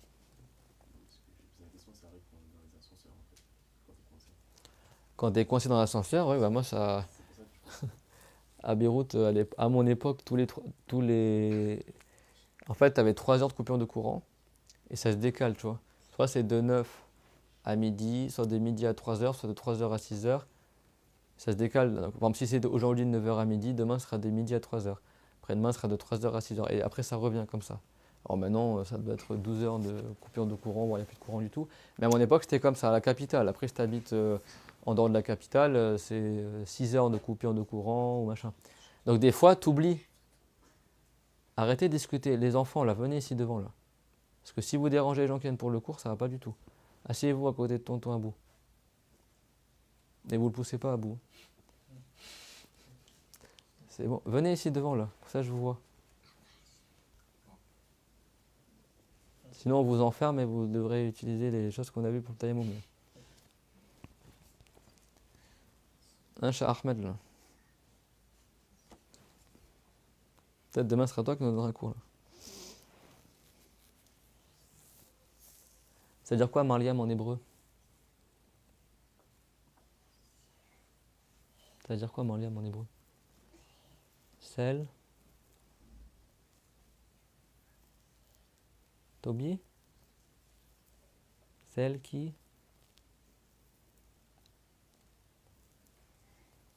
Celle qui adore Allah, d'accord? Donc pour adorer Allah, tu vas apprendre la religion.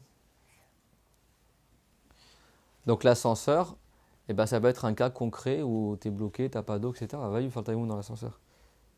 Pas que c'était un ascenseur en marbre, etc. ou machin, mais c'est clair, mon tout le monde. On rigole, mais certains ascenseurs, il y a du carrelage sur le sol, etc. Si c'est du marbre, tant mieux. C'est bon. Et donc du coup, on avait des coupures de courant. Et des fois, tu crois que le courant il va couper à 15h, tu as oublié qu'aujourd'hui c'était par exemple 9h midi. Moi, ça m'est déjà arrivé de rester bloqué pendant des heures dans l'ascenseur. Et en plus, l'ascenseur, des fois, tu se bloques entre deux étages, parce que tu ne peux pas sortir ni l'un ni l'autre. Et tu attends que le courant il revienne pour sortir de l'ascenseur. Si tu es en hiver, le temps des prières les cours et que tu es bloqué dans l'ascenseur 1 heure avant l'entrée du Maghreb, tu vas faire comment pour le rassar? Si tu veux prier dans l'ascenseur comme d'habitude, tu pries dans l'ascenseur. Et après, si tu n'as pas de place pour te prosterner, tu fais comme tu peux, c'est clair, mon tout le monde. Mais là, ça peut être un cas concret où tu es bloqué. Et bon, en France, tu appelles, normalement, ils te sauvent, etc. Mais nous, on tapait sur la porte. Après, tu as le concierge et la clé là pour une clé comme ça, et il peut ouvrir la porte de l'ascenseur. Mais en fait, des fois, quand tu es coincé entre deux étages, en fait, la porte, tu peux pas l'ouvrir parce qu'elle est entre deux étages. C'est clair, mon tout le monde? Donc ça peut arriver, Yannick. Ou quelqu'un il est bloqué dans les bouchons dans sa voiture, pas sortir de la voiture. Ça peut être un cas où tu ne peux pas faire le wudu ni le tayammum. C'est clair, tout le monde? Quand si tu es en plein milieu de l'autoroute, il y a des cas où si tu es bloqué dans ta voiture, il y a des cas où tu dois faire la prière dans ta voiture des fois. Je parle bloqué, je parle pas... T'es dans, je sais pas moi, à Paris ou machin, je parle imagine, je sais pas moi, ta voiture elle tombe en panne en pleine nature. Enfin, il y a des fois, tu as des cas de figure où par exemple, je sais pas moi, tu as la foudre dehors ou tu es au zoo, là, je sais plus quel truc, là, au safari en Afrique, tu as les zèbres et les lions qui sont autour de ta voiture, tu peux pas sortir de ta voiture, tu dois faire la prière, tu fais comment? Ça peut se passer, vous croyez pas que ça se passe pas, hein. C'est clairement tout le monde. Donc ça, c'est des choses, voilà, c'est des cas, mais ça peut se passer.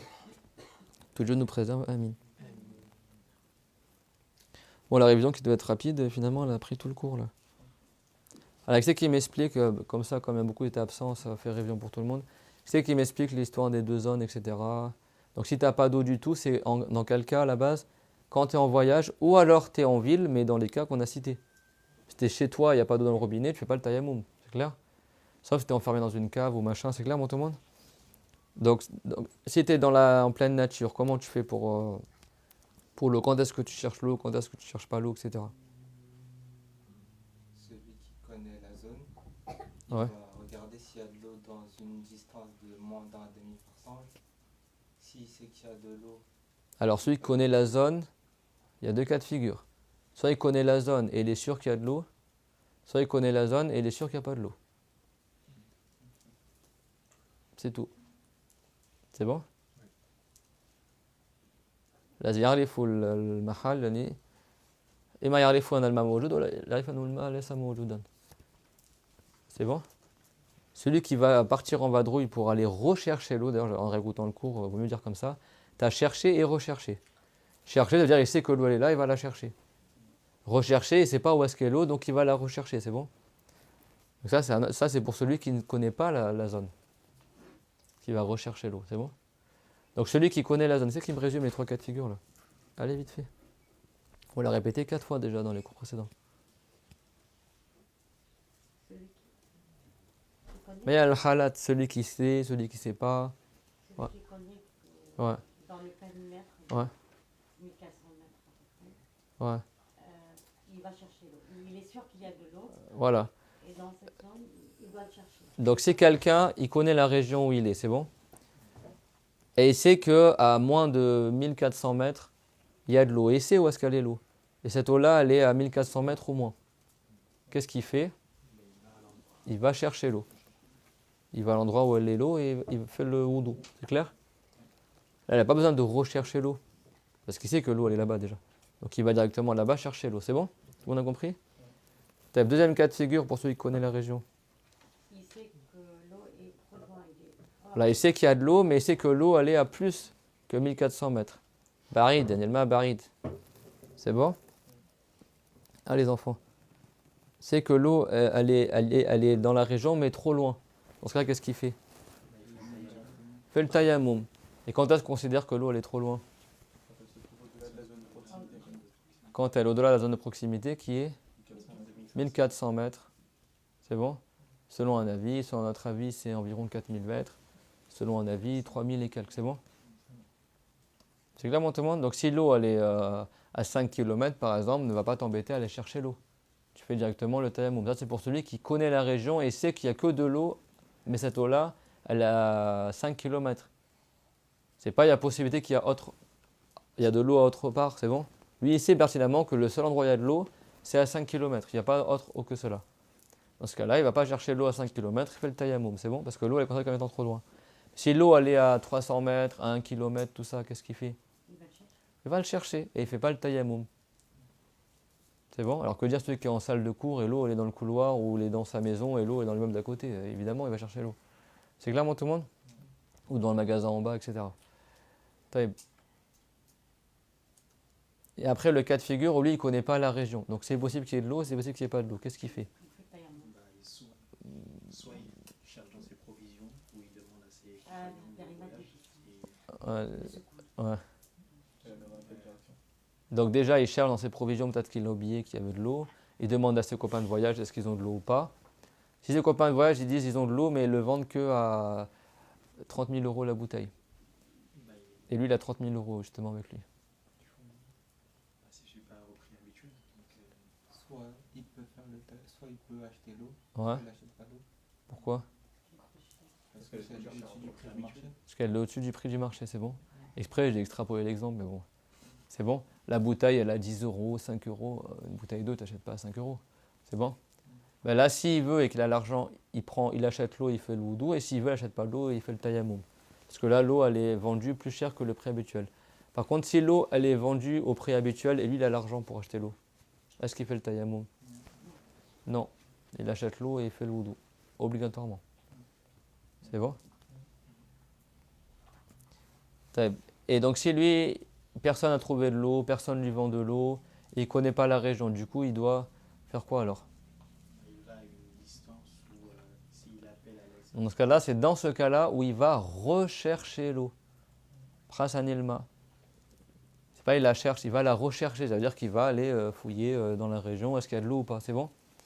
Et du coup, il recherche dans quelle distance? De 300 coudées. Enfin, 300 coudées, voilà. Une distance où, si jamais il lui arrive un truc et qu'il appelle les gens au secours, les gens vont l'entendre, c'est bon? Ses compagnons de voyage. Et donc, c'est une distance autour de lui qui est de 150 mètres environ. C'est bon? 140 mètres environ autour de lui. Donc, comment il fait pour chercher? S'il est sur une terre plate, Hmm. il regarde devant, à gauche, à droite, derrière. Voilà, il fait juste un tour sur lui-même, il regarde à 150 mètres à l'horizon. S'il voit qu'il n'y a pas d'eau, il fait le tayammum. Sans même se déplacer, quoi. Juste il regarde comme ça. C'est bon? Si la terre elle n'est pas plate, tu fais quoi du coup? Si par exemple il est dans une zone forestière, s'il peut monter sur un arbre, il monte sur un arbre et il regarde aux alentours. Par exemple, ouais. Et s'il ne peut pas faire ça, il fait quoi du coup?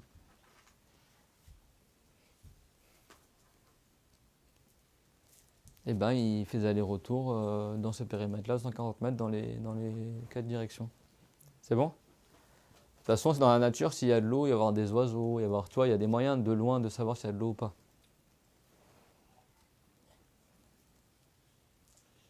C'est clair, tout le monde? Il y a un oiseau qu'on appelle le houdoud. Vous connaissez ce oiseau-là? Il est interdit de le tuer. La huppe, qui a une crête comme ça, là. L'oiseau qui était en retard, là, pour quand Soleiman il appelait les animaux. Cet oiseau-là, il voit l'eau même à travers la terre. On l'utilise pour trouver de l'eau.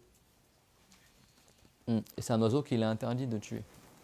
La huppe, le hudhud. Et c'était dans le Coran. C'est clair, tout le monde, ça? C'est vrai que quand tu apprends la religion, aussi ça t'apprend à te débrouiller dans ta vie, tu vois, comment tu cherches de l'eau, comment tu trouves de l'eau, etc. Donc vous avez vu, le tayammum, c'est vraiment le dernier recours, quoi. C'est-à-dire qu'en réalité, le tayammum, normalement, tu n'es même pas censé le faire, quoi. C'est vraiment, si tu n'as pas le choix, tu fais le tayammum. Et vous avez vu tout ce que tu dois faire avant de faire le tayammum? Et après, tu entends des gens maintenant sur les réseaux sociaux, et là en salle de classe, ah mais voilà, comme il y a des non-musulmans dans le collège, ah bon, on fait le tayammum dans la classe, et on fait la prière dans la classe, puis on rassemble les prières, et je sais pas quoi, et machin. Alors que tu risques ta vie, tu vas aller faire le wudu, etc. Surtout que si tu te laves le visage et les bras, et que tu avais mis des khoufs, des chaussures montantes, etc., et que tu les avais mises le matin en ayant le wudu complet, et ben après, quand tu vas faire le wudu au collège, par exemple, tu as juste à passer la main mouillée sur tes chaussures et c'est fini, tu peux prier sans te laver les pieds. Est-ce qu'au collège, quelqu'un va t'empêcher de laver le visage et les avant-bras? Bah non. Vous comprenez ce que je veux dire ou pas? Après, si tu n'as pas envie de mettre tes pieds dans le lavabo, bah, tu mets des chaussures montantes le matin en ayant fait le wudu entièrement. Des chaussures montantes couvrent tes chevilles. Et quand si tu as perdu ton wudu entre-temps, et ben quand tu fais le wudu au collège ou au travail ou à l'aéroport ou où que tu veux, et ben au lieu de laver tes pieds, tu gardes tes chaussures et tu passes juste la main mouillée sur tes chaussures. Ce qu'on appelle des khoufs. Ça peut être des chaussures, même des chaussures montantes, tant qu'elles ne sont pas impures et souillées par une impureté, tu peux utiliser pour prier avec. Et ça t'évite de devoir laver tes pieds. C'est clairement tout le monde. Avant de dire non mais là il y a une nuisance, donc du coup on fait le tayammum à l'école, faut apprendre la religion, quoi. Est-ce que vraiment il y a nécessité? C'est clair? Moi je suis comme vous, hein. Moi j'ai commencé à apprendre la religion, j'étais à la fac. Et je travaillais en hôtellerie. Bah, je faisais la prière à l'hôtel et à la fac. Hein. J'ai jamais manqué une prière à l'hôtel ni à la fac. Je travaillais en hôtellerie et je me débrouillais pour faire la prière dans les vestiaires. Et à la fac, je me débrouillais pour venir à la fac avec le wudu ou tout comme ça. Et je parle en France. Hein. Et après, je faisais la prière derrière une cage d'escalier ou tout comme ça. Et quand j'étais à l'université libanaise à Beyrouth, on faisait la prière dans la classe ou la prière dehors, etc. On n'a jamais manqué les prières à cause de l'école ou tout comme ça. Hein. Donc après, il y a des gens, juste parce qu'ils ont peur, en fait, ils se donnent bonne conscience et s'imaginent des situations qui sont fausses, en fait. Non, mais là, il y a un risque, donc du coup, on peut faire le tayammum, ou il y a un soi-disant, alors qu'en réalité, le risque, souvent, il n'existe pas. Même au travail, t'as des entreprises, ils acceptent que tu pries au travail. Il suffit juste que tu parles au patron et machin, tu lui expliques. Moi, je connais des frères qui travaillaient chez des juifs, les juifs, ils leur laissaient faire la prière dans le bureau. Où il y a même certains ventes privées ou certaines entreprises, tout ça. Je connais des sœurs qui travaillaient là-bas, et le patron, une fois, il leur a dit, mais nous, on sait très bien que vous faites la prière au bureau. Mais laisse faire, tant que tu ne déranges pas les gens, etc. Et machin. Et des fois, le fait d'être transparent, ça se passe bien. Il faut arrêter de psychoter sur les gens aussi. Surtout qu'avant, en France, les gens, ils priaient au travail normal. Hein. À l'époque où il y avait les immigrés qui étaient venus dans les années 50, 60, etc., les gens, ils priaient dans les usines. Hein. Ils faisaient Djoumoura dans les usines Peugeot, etc. Il y avait des salles de prière dans les usines. Hein. À l'aéroport, tous les employés de l'aéroport, à Charles de Gaulle, je ne sais pas quoi, ils font tous la prière dans la salle de prière à l'aéroport. Hein. Faut arrêter de psychoter aussi trop, de croire que c'est des non-musulmans, donc forcément ça va être des gros racistes, des gens qui vont... ah non, t'as pas à Ikea, je crois que c'est à Ikea, où ils acceptent les femmes voilées qui travaillent avec le voile. T'as plein d'entreprises aussi qui ne sont pas françaises à l'origine et qui acceptent plein de trucs. Faut juste aller de la bonne manière. Si tu as un bon comportement, etc., et que tu te comportes bien, il y a plein de choses et ils vont dire écoute, trouve un coin ici pour faire la prière ou machin, même des fois à l'école et tout, il laisse une salle de classe pour certains élèves. Après, bon, ça peut bien se passer ou mal se passer, mais il faut pas croire que ça va forcément tout le temps mal se passer. Des fois, il y a des gens qui sont compréhensifs et quand tu vois que dans un quartier, c'est 90% de gens d'origine maghrébine ou de gens d'origine africaine, etc., les gens ils savent très bien qu'il y en a plein, c'est des musulmans qui font la prière, etc. Il y en a des fois, ils vont dire écoute, fais dans ce coin-là, mais bon... discrètement, on te laisse la salle ouverte ou machin. faut pas non plus psychoter tout le temps. Des fois, oui, ça se passe mal, ou des fois, il y a des gens machin, mais après, ça coûte rien d'essayer d'y aller. Plutôt que de faire tout le temps en mode, tu vois, par effraction, machin, ou truc comme ça, et après, quand ils te découvrent, c'est le scandale, etc. Une fois, de dire les choses clairement, ça. Voilà, après, ça passe, ça casse. Après, si... Et si quelqu'un, son travail. Après, la personne, c'est lui qui doit adapter sa vie aussi par rapport à la religion. S'il y a un travail, tu sais d'emblée que ce travail-là, c'est des horaires impossibles, tu pourras ni aller au Jumu'ah, ni faire la prière, c'est des horaires, laisse tomber quoi. Et pourquoi tu choisis ce travail-là? Il n'y a pas d'autre travail dans la vie. C'est à la personne après de choisir un travail qui va lui faciliter pour aller au Jumu'ah si c'est un homme, pour faire les prières, etc. Vous comprenez ce que je veux dire ou pas? Moi je connais des gens qui travaillent dans certains travails, et pas que des musulmans, ils ont demandé d'avoir leur jour de congé le vendredi par exemple, ou de finir plus tôt le vendredi.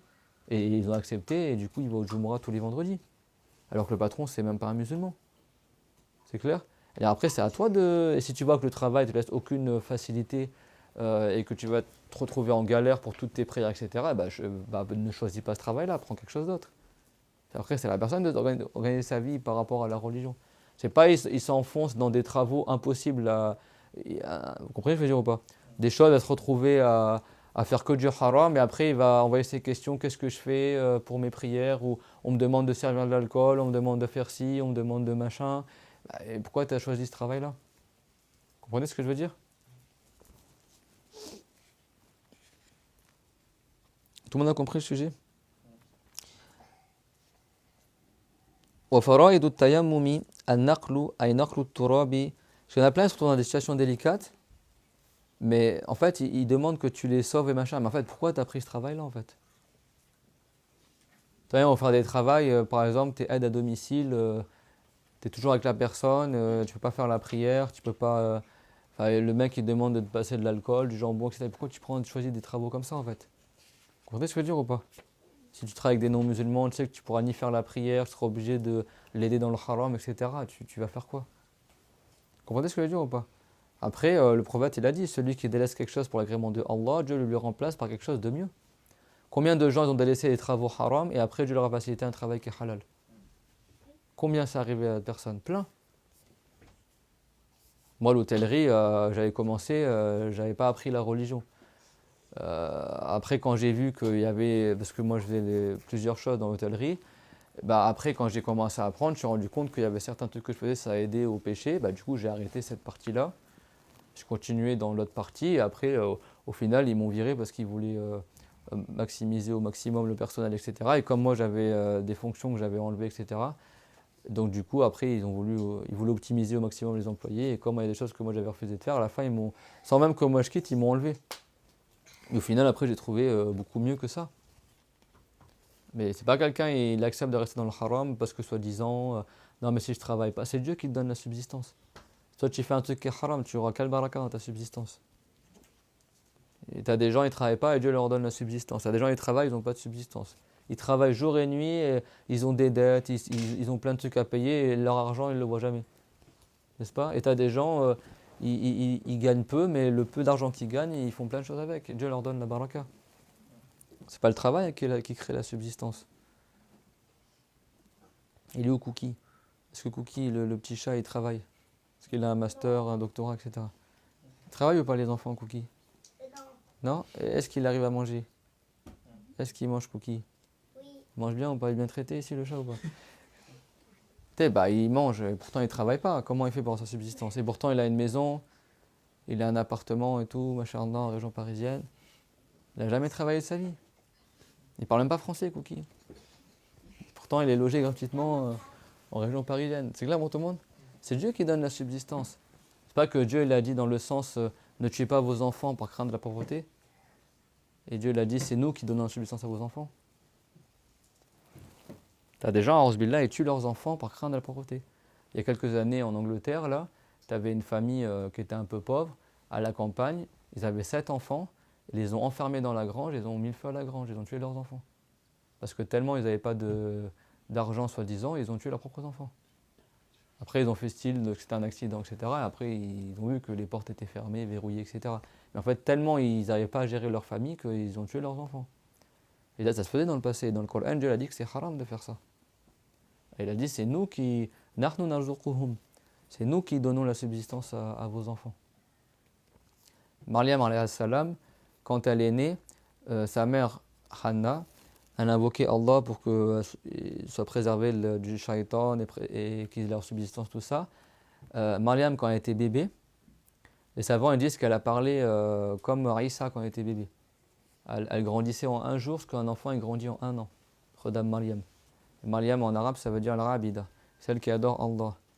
Et Maryam, elle n'a jamais allaité le lait de sa mère. C'est-à-dire que Dieu a suffi la subsistance à Maryam et sa mère n'a même pas eu besoin de l'allaiter. Elle avait la subsistance du raïb, ça veut dire Dieu lui fait venir la subsistance à Maryam d'une manière cachée. Redam Maryam, alors que c'est même pas une prophète, c'est une sainte.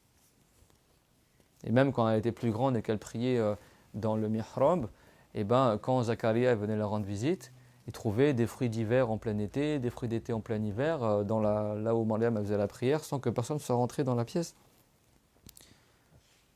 Et même quand elle était bébé, elle n'a pas eu besoin d'allaiter. C'est Dieu qui donnait sa subsistance alors qu'elle était encore un bébé. C'est Dieu qui crée la subsistance. Subhan al-Khallaq al-Azim. Donc les obligations du tayammum. Premier, ce qu'on appelle le naql, le transfert de la terre. C'est-à-dire qu'il faut que la terre, quand tu mets les mains sur le sol, la poussière de terre, après, tu la transfères sur ton visage. C'est bon? An-naqlu ay naqlu turabi ila al-udwi al-mamsuh.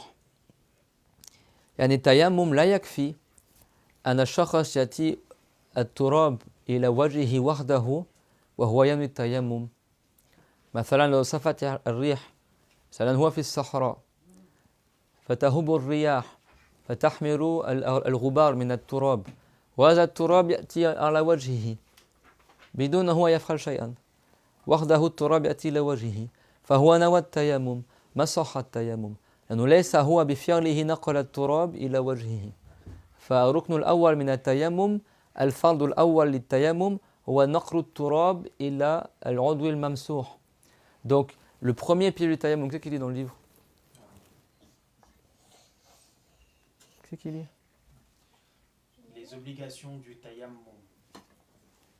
1. Le déplacement, c'est-à-dire le déplacement de la terre jusqu'aux membres concernés par le passage des mains. Voilà, le membre qui est frotté avec la poussière de terre, c'est bon?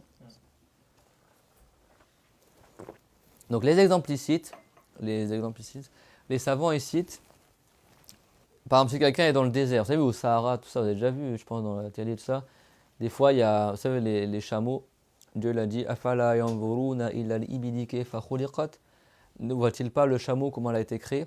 Le chameau, ou le dromadaire, parce que le chameau il a deux bosses, le dromadaire il a une bosse, chez les Arabes ils ont une bosse, c'est bon, donc on dit dromadaire en français. Il a al-rumush kafif al-jamal, hatta yamnar al-wusul al-rubar ila aynayhi. Le chameau il a des très grands cils très épais qui font que même quand il y a des tempêtes de sable, les cils du chameau ils empêchent le sable de rentrer dans les yeux du chameau. Du coup même en pleine tempête il arrive encore à voir. C'est bon, le dromadaire il a des gros cils épais. C'est bon? Donc quand il y a des tempêtes de sable, même nous dans les pays du Cham, des fois tu as des tempêtes de sable, c'est-à-dire que tu as du vent où il pleut marron quoi. C'est-à-dire que toutes les voitures après sont recouvertes de sable. C'est bon? Ça c'est valable pour le tayammum, cette poussière là de terre? Oui, elle est valable pour le tayammum. Donc imagine tu as une tempête de sable poussiéreux qui arrive sur toi, et toi tu arrives comme ça, hop, la poussière elle arrive sur toi, et toi tu mets l'intention de faire le tayammum. Est-ce que c'est valable? Non. Pourquoi? Parce qu'il n'y a pas eu un naqal, c'est-à-dire il n'y a pas eu le transfert de la terre, tu n'as pas transporté la poussière jusqu'à ton visage. La poussière elle est venue tout seule sur ton visage. Pourquoi je dis ça? Parce que pour le wudu en revanche c'est valable. Si quelqu'un verse son wudu et il pleut, il se met sous la fontaine ou sous la pluie et il laisse l'eau couler sur son visage et il met l'intention de faire le wudu et que son visage il se lave tout seul, le wudu il est valable, c'est bon? Pour le tayammum c'est pas valable. Pour le tayammum c'est forcément toi qui dois transporter la poussière jusqu'à ton visage. Tout le monde a compris ça? Soit avec tes mains, soit avec un tissu, etc. C'est bon? Donc les savants ils disent, si tu as le vent de terre poussiéreuse qui arrive sur toi, c'est bon? Et que tout seul la terre elle va sur ton visage. Et toi tu mets l'intention de faire le tayammum, c'est pas valable. Pourquoi? C'est pas valable? Parce que c'est pas toi qui as déplacé la terre jusqu'à ton visage. C'est bon pour tout le monde? C'est clair pour tout le monde les sœurs? Donc ça, c'est le premier pilier du tayammum, ce qu'on appelle la naqal, naqrut turab. En revanche, les savants ils citent, regardez, les savants ils citent, par exemple, si toi tu as un tissu, par exemple, et tu as de la terre, tu poses le tissu sur le sol, donc il va y avoir de la poussière sur le tissu. Après, tu prends le tissu et tu frottes ton visage avec, là le tayammum il est valable. Parce que par le biais du tissu, tu as récupéré la poussière et tu l'as mis sur ton visage, c'est bon? C'est clair? Ou alors avec tes mains directement, là c'est bon. Ou alors carrément le vent il souffle sur toi, c'est bon? Donc du coup tout ton corps il est rempli de poussière de terre, c'est bon? Ça se passe quand tu es au bled ou machin. C'est bon? Et toi qu'est-ce que tu fais, imaginons? Tu prends tes mains, tu récupères la poussière de terre que sur ton habit et après tu le mets sur ton visage.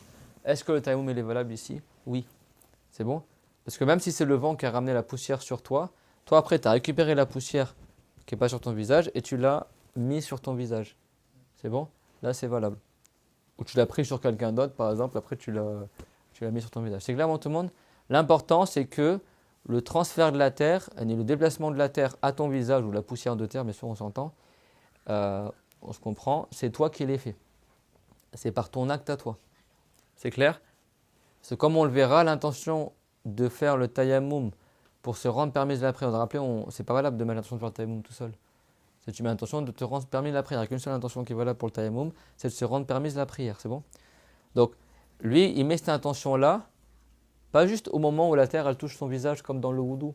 C'est pas comme pour le wudu ici. Le wudu, tu mets l'intention du wudu quand l'eau elle touche ton visage. C'est pas tu mets l'intention au moment de prendre l'eau jusqu'à qu'elle touche ton visage.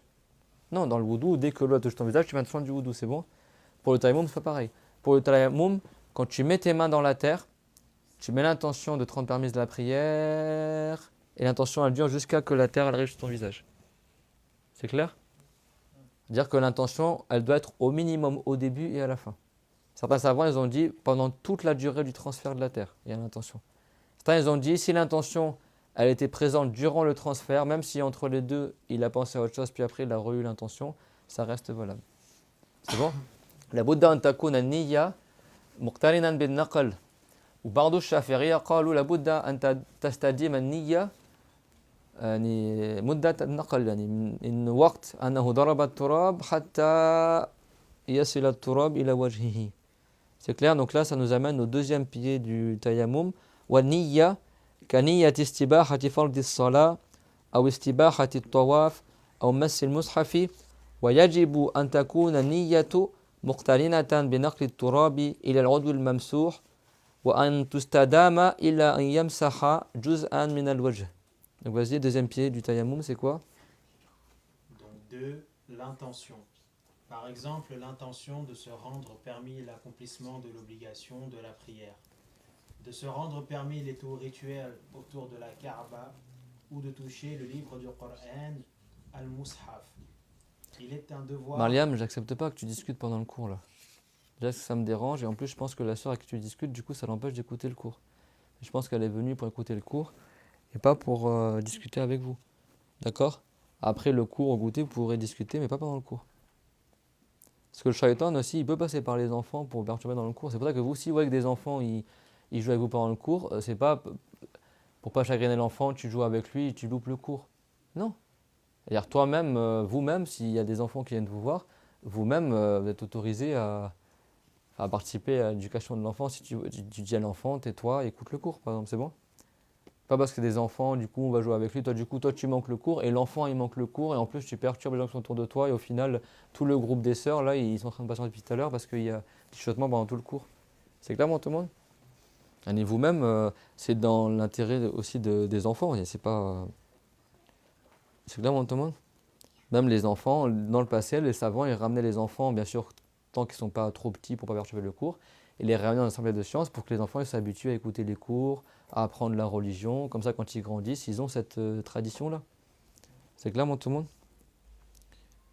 Donc l'intérêt, c'est qu'eux-mêmes, ils écoutent le cours aussi. Si vous voyez qu'il y a des enfants qui viennent vous voir et essaient de jouer avec vous, que ça, tu lui dis, écoute le cours, tu vois, gentiment, et voilà. Je reprends plus les mots, je continue. Donc, l'intention pour le tayammum, c'est de se rendre permise la prière, c'est bon? Ou n'importe quel acte d'adoration qui oblige la purification. Et n'importe quel acte d'adoration qu'il est interdit de faire sans avoir le wudu. C'est-à-dire quoi? La prière, toucher le Coran, tourner autour de la Kaaba dans les tours rituels. Ça c'est haram si tu n'as pas le wudu. Je vous rappelle, ça c'est une intention pour le wudu aussi. Mais le tayammum, comme quand tu fais le tayammum, tu ne lèves pas le hadas, tu ne peux pas mettre l'intention de lever le hadas contrairement au wudu, c'est bon? Comme le tayammum, ce n'est pas une purification indépendante toute seule comme ça, tu ne peux pas mettre l'intention juste de faire le tayammum, on l'a vu le plus fort, c'est bon? Donc la seule intention qui te reste, c'est quoi? C'est de rendre licite quelque chose qui est interdit sans le tayammum ou sans les ablutions. C'est clair, tout le monde? Donc qu'est-ce qui est interdit de faire sans les ablutions? La prière, toucher le livre du Coran, ou tourner autour de la Kaaba et tout rituel de la Kaaba, faire le discours de Jumu'ah aussi. C'est bon? Porter le Coran, toucher le Coran. Donc si quelqu'un, même s'il ne veut pas faire ces choses-là, s'il met l'intention de se rendre permise une de ces choses-là, par le biais du tayammum, son intention du tayammum, elle est valable. C'est clairement tout le monde? Donc quand il veut faire le tayammum, il ne met pas l'intention de faire le tayammum. Il met l'intention par son tayammum de se rendre permise la prière, ou de se rendre permis de toucher le Coran, ou de se rendre permis de porter le Coran, ou de se rendre permis de tourner autour de la Kaaba, c'est bon? Même si lui ne veut pas toucher le Coran ou tourner la Kaaba, c'est pas grave ça. Mais se rend permis une des choses qu'on a citées. C'est clairement tout le monde? Et c'est la seule intention qui est valable pour le tayammum. Il ne met pas l'intention de faire le tayammum, comme ça tout seul, sans préciser. Il ne met pas l'intention de faire la purification. Il n'y a pas l'intention de lever le hadath. C'est quoi l'intention qui est valable? Istibahati fardis salah, de se rendre permise l'obligation de la prière et de pouvoir faire la prière, ou de pouvoir faire le discours du Jumu'ah, ou de pouvoir tourner autour de la Kaaba. Il y a une des choses qui oblige d'avoir les ablutions pour pouvoir le faire. C'est clairement tout le monde ça? C'est vrai que dans le livre, il a cité quoi comme exemple, Abou? Tel que l'accomplissement de l'obligation de la prière, de se rendre permis les tours rituels autour de la Kaaba, ou de toucher le livre du Coran al-Mushaf. C'est bon? C'est quoi le point commun entre ces trois exemples-là, Wilfried? Ce sont des actes d'adoration obligatoires qui ne sont pas permis sans purification. C'est clair? Donc ici, en l'occurrence, sans tayammum, parce qu'il devrait faire tayammum s'il n'a pas d'eau. C'est clair, tout le monde? En revanche, si quelqu'un il veut réciter le Coran, c'est pas obligatoire d'avoir la purification du wudu pour réciter le Coran. Donc ici, c'est pas suffisant pour faire le tayammum. C'est bon? Sauf si quelqu'un il fait le tayammum parce qu'il est junub par exemple, et qu'il doit faire le roussoul et il n'a pas d'eau pour faire le roussoul, il fait le tayammum pour remplacer le roussoul. Dans ce cas-là, il va mettre l'intention de pouvoir se rendre permis, ce qui est interdit à celui qui n'a pas son roussoul. C'est bon? Est-ce qu'ils n'ont pas compris ça? Tout le monde a compris c'est quoi l'intention du tayammum? Pour le wudu, il y a beaucoup plus d'intentions qui sont valables. Pour le roussoul, pour le tayammum, il n'y a qu'une seule intention qui est valable. C'est bon pour tout le monde? Et donc, déjà, il met ça. Et après, qu'est-ce qui est obligatoire pour l'intention? Continue. Donc, il est un devoir que l'intention soit simultanée avec le déplacement de la terre jusqu'aux membres concernés. Voilà, simultané, c'est-à-dire quoi simultané? En même temps. Avec le déplacement de la terre, ça veut dire quoi? Ça veut pas dire en même temps que le vent il souffle, tu mets l'intention. Ça veut dire toi, à partir du moment où tu as posé ta main dans la terre, jusqu'au moment où tu as déplacé la paupière jusqu'à ton visage, il faut que l'intention soit présente. Durant toute la durée. N'est pas d'ouest-ouest, c'est bon, ça dure une seconde. Hein. T'inquiète pas, tu l'auras l'intention pendant toute la durée. C'est clair? Donc certains chafi'ites, ils ont dit qu'il faut que ça dure toute la durée. C'est pas au moment où tu vas sur ton visage, je vais faire me rendre permise de la prière. Non, c'est qu'à partir du moment où tu poses ta main sur la terre poussière jusqu'à que la poussière arrive sur ton visage, il faut que tu aies l'intention présente dans ton cœur. Parce que le transfert est un pilier du tayammum. C'est clairement tout le monde? Donc si durant le transfert, durant le déplacement de la terre jusqu'au visage, tu n'as pas l'intention de faire le tayammum qui est valable, etc., de ce qu'on a dit, ça veut dire que ce pilier-là n'a pas été validé parce que tu l'as fait sans intention. Comprenez là pourquoi il doit être comme le transfert de la terre. Parce que qu'est-ce qu'il a dit Allah Ta'ala? Il a dit Fatayammamu saridan tayyiba, c'est-à-dire faites le tayammum, dirigez-vous vers un bon sarid, famsahu biwujuhikum wa aydikum minhu, et frotter vos visages et vos avant-bras avec une partie de cette terre-là. Donc c'est-à-dire que tu dois prendre cette terre-là et frotter ton visage avec. Donc la prise de la terre fait partie du tayammum. C'est clair, tout le monde? Donc si toi tu as pris la terre mais pas dans l'intention de faire le tayammum, bah, ce pilier-là de prendre la terre, il n'a pas été accompli. Parce que tu l'as fait sans intention. Tout le monde a compris? Donc c'est pour ça que l'intention doit être simultanée en même temps que le transfert de la poussière. Quand tu prends la terre et tu la mets dans ton visage, il faut que tu aies l'intention du tayammum, de te rendre permise de la prière. Pas au moment de laver le visage, à partir du moment où tu prends la poussière jusqu'à... Parce que le fait de transporter la poussière jusqu'à ton visage, ça fait partie du tayammum. Ça fait partie du tayammum.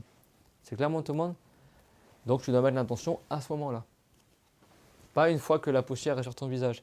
C'est pour ça que les savants ont dit, si le vent il souffle et que la poussière toute seule elle va sur ton visage, ben toi tu n'as pas fait le pilier de prendre la poussière. Donc du coup, ton tayammum n'est pas valable. C'est clair, tout le monde? Mais si toi tu récupères la poussière et après tu la remets, tant que tu as récupéré la poussière sur toi, après c'est clair, tout le monde? C'est pour ça qu'ici elle est citée en deuxième, attention. Parce que généralement elle est souvent citée en premier. Après, même c'est dans le désordre, mais dans tous les cas, l'intention de toute façon elle est simultanée avec le. Alors, en même temps que lui il prend la poussière, il a l'intention. Donc tu sais d'abord l'intention ou la prise de poussière, c'est les deux sont en même temps de toute façon. C'est clair? Dans le wudu, ils vont citer l'intention en premier. Pourtant l'intention est simultanée avec le lavage du visage. C'est bon? Donc l'un ou l'autre, de toute façon, c'est en même temps. Par contre, la suite, c'est dans l'ordre. Et donc, il faut que l'intention elle dure jusqu'à quand? Jusqu'à qu'il frotte une partie du visage. Et jusqu'à que la poussière elle arrive sur une partie du visage. C'est clair, tout le monde? C'est tout simple en réalité, mais les savants ils détaillent tout pour que ce soit vraiment clair. Troisième pilier, wa mashul wajhi walau kanat lahu lihyatun yamsahu zahiraha. Alors, huwa maza yaf'al? Yamsahu ma starsala min lihyatihi. Al-ghubar يصعب وصوله إلى أصول الشعر. الغبار ليس كالماء لا يسهل أن يصل الغبار إلى أصول الشعر إنما يصعب فهو ليس ملزما أن يدخل الغبار ولا يسن أيضا أن يدخل الغبار إلى أصول شعره إنما ماذا يفعل يمسح ما ظهر من لحيته ولا استرسلت يعني يمسح كل اللحية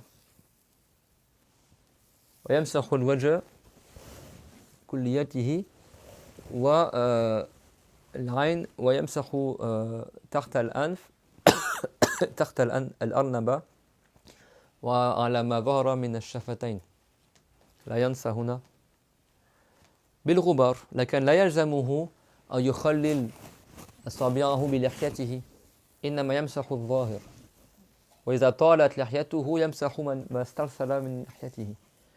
Donc, c'est quoi le troisième pilier? Vas-y, dis. Donc 3, le passage des mains sur le visage. Et si l'on a une barbe, on passe la main sur ce qui en apparaît. Alors, la partie apparente de la barbe, vous vous rappelez, parce que dans le wudu, on avait vu quoi? Il y a l'intérieur de la barbe et il y a l'extérieur de la barbe. Alors, les savants, ils disent, donc c'est marqué dans le livre de Firqa aussi, ils disent que la poussière, c'est difficile qu'elle arrive à l'intérieur des poils, n'est-ce pas? C'est pas comme l'eau. L'eau, elle pénètre. Donc l'eau, on avait vu quoi? Que même si quelqu'un a une barbe qui est épaisse, la sunna, c'est qu'il entrecroise ses doigts avec les poils de sa barbe pour faire rentrer l'eau dedans. Et si sa barbe n'est pas épaisse, c'est obligatoire qu'il fasse rentrer l'eau dans sa barbe.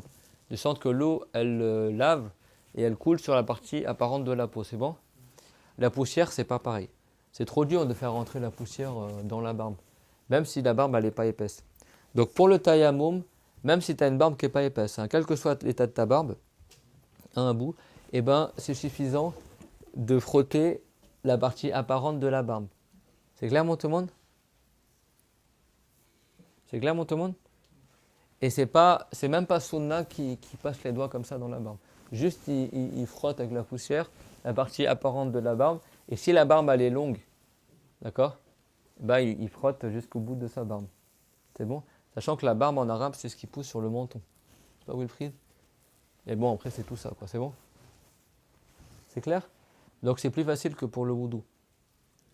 Et après, n'oublie pas aussi de passer sa main poussiéreuse sur les lèvres et aussi sous le nez. Parce que tu fais ça avec la poussière, ok, mais après il y a ça aussi. sous le nez, d'accord? Donc après, avec son pouce ou autre, d'accord, il fait quand même toute la partie qui aurait dû être lavée pour le wudu. Mais avec la poussière de terre. C'est clair, tout le monde?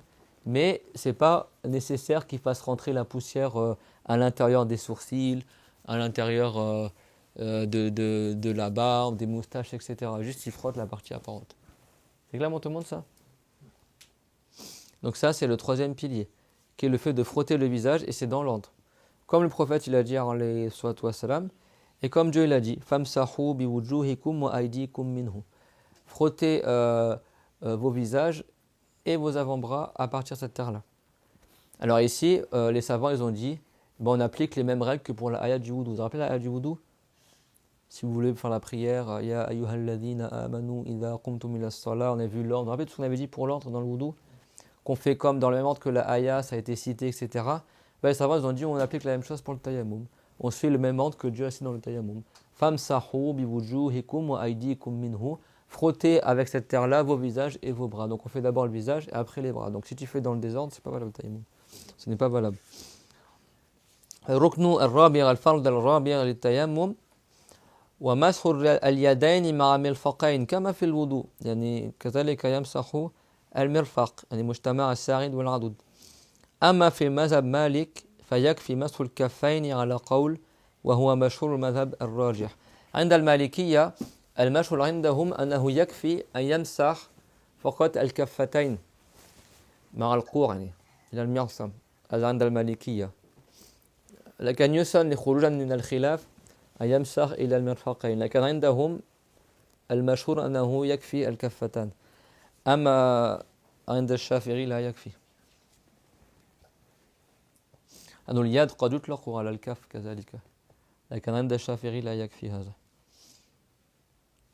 عند المالكية يكفي وهو المشهور عندهم. Donc vas-y, lis le quatrième pilier. 4. Le passage des mains sur les mains et les avant-bras avec les coudes. Mais dans l'école de jurisprudence de Malik, il suffit d'effectuer le passage sur les deux mains selon un avis. C'est ce qui est le plus connu dans l'école et qui est prévalent. Donc l'avis le prévalent dans l'école de Malik ibn Anas, le cher de l'imam al-Shafi'i, rahimahumullah, lui il a dit c'est suffisant de faire le tayammum, juste tu fais les deux mains, devant, derrière, avec le poignet. Pour eux, c'est pas obligatoire que tu fasses jusqu'au coude. Après, bon, ça reste sunna pour sortir de la divergence de faire jusqu'au coude. C'est bon?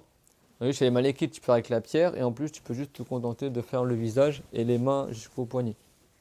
C'est une facilité que tu as le droit d'appliquer, bien sûr. Et c'est pas un avis faible, c'est l'avis qui est connu chez les Malikites, c'est le mashhour chez les Malikites. Après, tu as un autre avis qui dit jusqu'à tout l'avant-bras, mais selon un avis qui est connu et qui est l'avis prévalent chez les Malikites, ils ont dit jusqu'au poignet. C'est bon? Parce que le mot yad aussi, il peut venir dans le sens de la main. Dans l'école Shafi'i, c'est pas valable ça. Donc la précaution, c'est de sortir de la divergence et de faire jusqu'au coude. C'est clair, tout le monde? Oui. وركن الآخر للتيمم الخامس والترتيب فلو قدم مسح اليدين على الوجه لم يصح تيممه فلا بد من الترتيب كما في الوضوء. الرسول عليه السلام كما رواه النسائي قال ابدأوا بما بدأ الله به وهذا قاله في السعي بين الصفا والمروة ومع ذلك العبرة بعموم اللفظ وليس بتخصيص السبب فهذا الحديث كذلك عمل به في الوضوء نبدأ بما بدأ الله به وكذلك عمل به طبقوه كذلك في آية التيمم فقالوا نبدأ بما بدأ الله به. فهذا يندرج في الحج في ركن السعي وكذلك في الوضوء وكذلك في التيمم لابد من الترتيب. الله تعالى قال فامسحوا بوجوهكم وأيديكم منه ذكر أولا الوجه ثم ذكر اليدين فعلى نفس الترتيب. Donc le cinquième pilier du tayammum, c'est quoi? 5. L'ordre. Si le passage sur les mains et les avant-bras a été effectué avant le passage sur le visage, le tayammum n'est pas valable. Donc l'ordre, c'est comme pour le wudu. N'est-ce pas que dans le wudu, on a parlé du hadith d'un Nasa'i quand le prophète lui ont demandé, quand on fait les 7 trajets entre les deux montagnes de Safa et Al-Marwa, pour ceux qui iront à la Umrah avec moi, Inch'Allah, on fait une Umrah au mois de décembre, Inch'Allah, ceux qui souhaitent venir, c'est environ 2050 €. Et après, le tarif il baisse, plus on est nombreux dans la chambre en fait. Ceux qui prennent une chambre où ils sont 2 ou 3, ils vont payer 2050, pardon. Si tu as une chambre de 5 ou 6, ça baisse, ça descend à 2030, 2020, ça dépend en fait. Inch'Allah au mois de décembre, à la fin de l'année quoi. C'est-à-dire pendant que les gens ils feront Noël et Nouvel An là. Nous Inch'Allah on sera à la Mecque à Médine et on profitera Inch'Allah là-bas. Donc je crois que c'est du 21 au 2 janvier, un truc comme ça. Ceux qui veulent venir Inch'Allah ta'ala. Nous on a commencé les cours sur la Umrah en privé juste pour ceux qui sont inscrits. Et Inch'Allah il y aura des cours tout le temps quoi. C'est-à-dire que moi je vais partir et il y aura un cher que je connais pas mais qui vient de Suisse, qui lui il viendra avec ses élèves aussi. Et du coup on se partagera à deux l'enseignement, tantôt c'est moi qui donne cours, tantôt c'est lui qui donnera cours. Et la Umrah ça dure que 2 heures et on va rester là-bas environ 10 jours.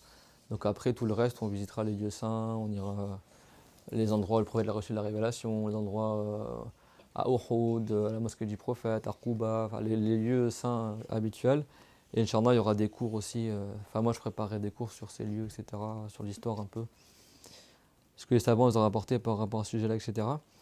Et donc, dans la Umrah, après que tu as fait 7 tours autour de la Kaaba, après tu fais 7 trajets entre la montagne de As-Safa et Al-Marwa. C'est bon? Quand tu sors de la mosquée, enfin, quand tu sors de la Kaaba, autour de la Kaaba, après tu as une porte qui te mène au couloir. Et tu as une montagne qui s'appelle As-Safa et l'autre montagne c'est Al-Marwa. Et du coup, ils ont demandé au prophète par quelle montagne on commence pour faire cette trajet. Et le prophète, il a dit, alayhi salatu wassalam, ibda'u bima bada Allahu bi. C'est-à-dire commencer par la même chose que Dieu a commencé. Et dans Surat Al-Baqarah, Dieu l'a dit, inna as-safa wal marwata min sha'a'ilillah. Ça veut dire, certes, As-Safa et Al-Marwa font partie des symboles de l'islam. Et donc Dieu l'a cité d'abord As-Safa et après il a cité Al-Marwa. C'est bon? Et donc les savants ils ont dit donc on commence par As-Safa et après on va jusqu'à Al-Marwa. Parce que Dieu l'a dit dans cet endroit-là.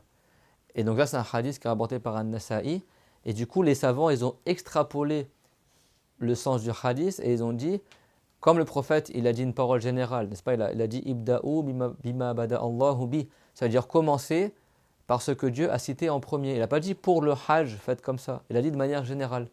Et donc les savants ils disent quand le prophète il dit une parole générale pour un contexte particulier, alors on retient la parole générale et on ne regarde pas le contexte pour lequel il l'a dit, la cause pour laquelle il l'a dit. Par un exemple tout simple, quand ils ont fait l'hégire de la Mecque à Médine, le prophète alayhi salam il a dit innamal a'malu binniyat. Certes les bonnes œuvres ne valent que par l'intention. C'est dans le contexte que celui qui a fait l'hégire pas pour l'agrément de Dieu, il n'aura pas la récompense de l'hégire. Mais dans le hadith, le prophète l'a pas dit certes l'hégire ne vaut que par la bonne intention. Il a dit certes les bonnes œuvres, les actes. Donc la parole elle est générale, mais sa cause elle est restreinte. C'est quoi la cause? L'hégire, mais sa parole elle est générale. Les savants ils ont dit comme la parole du prophète est générale, elle s'applique pour l'hégire et pour toutes les bonnes actions qui sont autres que l'hégire. Pour le wudu, pour la prière, etc. et toutes les œuvres de bien. Il faut que tu mettes une bonne intention pour avoir des récompenses. Pourtant la cause à la base il l'a dit pour l'hégire. Pourquoi? Parce qu'il y a un homme il avait fait l'hégire pour se marier avec une femme et l'autre il voulait faire du commerce. Et donc le prophète alayhi salam il a dit faman hajara lidunya yusibuha aw limra'atin aw ila imra'atin yunkihuha fa hijratuhu ila ma hajara ilay. C'est-à-dire si quelqu'un il fait l'hégire pour aller se marier avec une femme ou pour aller rechercher la dunya, il aura la récompense de ce qu'il a voulu faire. C'est-à-dire qu'il aura juste ce qu'il a visé. C'est-à-dire qu'il n'aura pas la récompense de la part de Allah. Il aura son mariage et sa dunya, mais il n'aura pas les hasanat. Parce qu'il n'aura pas fait l'hégire pour l'agrément de Allah Azza wa Jal. Et de là, les savants, ils ont dit, cette parole, elle s'applique pour n'importe quel acte de bien qui est comme l'hégire. Et donc, il y a une règle très importante dans le fiqh que les savants ils disent, al-ibratu bi'umum al-lafaz. Ce qui est pris en considération, c'est la portée générale de la parole et pas la spécificité de la cause pour laquelle elle a été dite. Si le prophète dit une parole générale, sa parole est générale.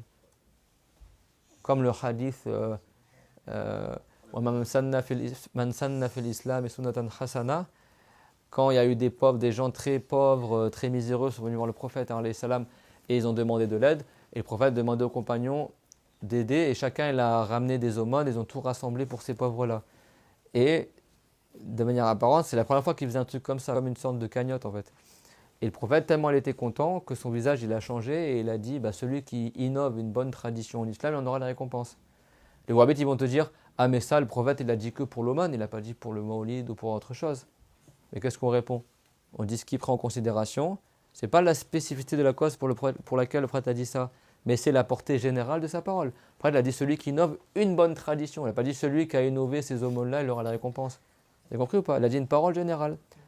Et donc sa parole générale, elle s'applique pour ça et pour autre que ça, pour tout ce qui est similaire. Vous comprenez cette chose-là? C'est la même règle pour la ayah qui parle de l'intention, pour le hadith qui parle de l'intention, et c'est la même règle pour l'ordre aussi. Le prophète, il a dit commencer par ce que Dieu a cité en premier. Il a dit pour quelle occasion le prophète ça? Pour le sari, pour le trajet entre Safa et le Marwa. Est-ce qu'on va dire que ça, on l'applique que pour le Hajj? Ben non, parce que le prophète ne l'a pas dit. Vous commencez par la même montagne que Dieu l'a cité en premier. Non, il a dit Ibda'u bima badallahu bihi. Commencez par ce que Dieu a commencé. Sa parole est générale, il n'a pas précisé que ce soit dans le Hajj ou en dehors du Hajj, pour le sari ou autre. Donc les savants, ils ont dit, ça veut dire que s'il y a un texte comme le wudu, machin, qui donne ou tel que cela, qui donne un ordre précis, eh ben, on suit le même ordre que Dieu a mentionné. Parce que le prophète l'a dit, Ibda'u bima bada'allahu bihi, comme il en rapporte le Hafid al-Nasa'i. Et le prophète n'a pas spécifié que ça, c'est que pour le Hajj. Donc qu'est-ce qu'on dit? On dit, al-ibratu bi'umum al-lafaz. Ce qui prend en considération, c'est le caractère général de la parole. Et ce n'est pas la restriction, khusus as-sabab, la restriction de la cause pour laquelle cette parole a été dite. Donc cette parole-là, elle est valable pour le Hajj et pour autre que le Hajj. Donc le tayammum, Dieu n'a pas cité le visage avant les mains? Si. Donc on fait d'abord le visage et après les mains. Pour le wudu, Dieu n'a pas cité le visage après les avant-bras, après la tête, après les pieds? Si. Donc du coup, on fait dans le même ordre que Dieu a cité. Et pareil pour les trajets entre Safa et Al-Marwa. Dieu l'a dit Inna Safa wal Marwa. Certes, As-Safa et Al-Marwa. Donc c'est d'abord As-Safa puis après Al-Marwa. C'est clair, tout le monde? Donc on suit le même ordre que Dieu a cité. Donc à partir de ce hadith-là également, comme pour le wudu, on a compris que c'est une obligation de respecter l'ordre pour le tayammum. Par contre, dans le roussoul, question les sœurs, dans le roussoul, est-ce que Dieu l'a dit lavez vos visages d'abord ou vos bras, etc. Non. Il n'y a pas d'ordre spécifique. Parce qu'il n'y a pas, Dieu ne l'a pas cité par quoi tu commences. Donc le roussoul est valable quelle que soit la partie avec laquelle tu commences. Mais la sunna, c'est de commencer par où? Par la tête. C'est bon? Tu vas pas voir les parties intimes d'abord, après tu mouilles la tête et tu laves la tête, tu mouilles les cheveux, etc. Comme on avait vu, d'accord, mais tu verses l'eau d'en haut vers le bas. C'est clair, tout le monde? Mais c'est pas obligatoire. C'est-à-dire que dans le roussoul, il n'y a pas le pilier de l'ordre. Contrairement au tayammum et contrairement au wudu. C'est clair, tout le monde, ça? Alors, on termine le cours par la manière sunna de faire. Alors, il n'y a pas de manière obligatoire pour le tayammum. Tant que tu respectes l'ordre, c'est bon. C'est-à-dire que si toi, tu mets tes mains dans la terre, après tu frottes n'importe comment ton visage, mais tu as frotté tout ce qu'il fallait frotter. Même si tu fais 4 fois, tu reprends de la terre, tu frottes là, tu reprends de la terre, tu frottes là, etc. Tu as fait tout ton visage. Après, tu fais ton bras comme ça. Hop, bien sûr, tu tapes, tu fais ton bras, tu retapes, tu fais ton bras, ou tu retapes une 4e fois si tu as envie. Ou alors tu te roules dans la terre comme il a fait Ramad bin Yassir. Vous vous en rappelez? C'est valable. Tout ça, c'est valable. L'important, c'est que toi, tu transportes de la poussière par ton acte avec l'intention qui est valable sur ton corps. C'est clair, tout le monde? Mais il y a une manière sunna, parce que la sunna en tayammum, c'est de ne pas gaspiller la poussière. C'est même quand tu postes, on verra le cours prochain, la sunna du tayammum. Mais si tu as beaucoup de poussière sur tes mains, c'est sunna de taper un peu tes mains. Alors tu ne tapes pas comme ça, mais tu tapes comme ça pour faire tomber le surplus de poussière. Même pour la poussière de terre, c'est recommandé de ne pas la gaspiller. C'est clair? Donc la sunna, c'est que tu tapes avec tes mains. Alors si quelqu'un il a une bague, c'est bon? Si tu as une bague, la bague forcément elle va empêcher la poussière d'aller sur ta main. Donc comme tu commences par empoussiérer, lustrer ton visage, c'est bon? Lustration pulvérale. Donc ici, le fait qu'il y a la bague, ça ne va pas invalider ton tayammum parce que tu commences par le visage, c'est bon?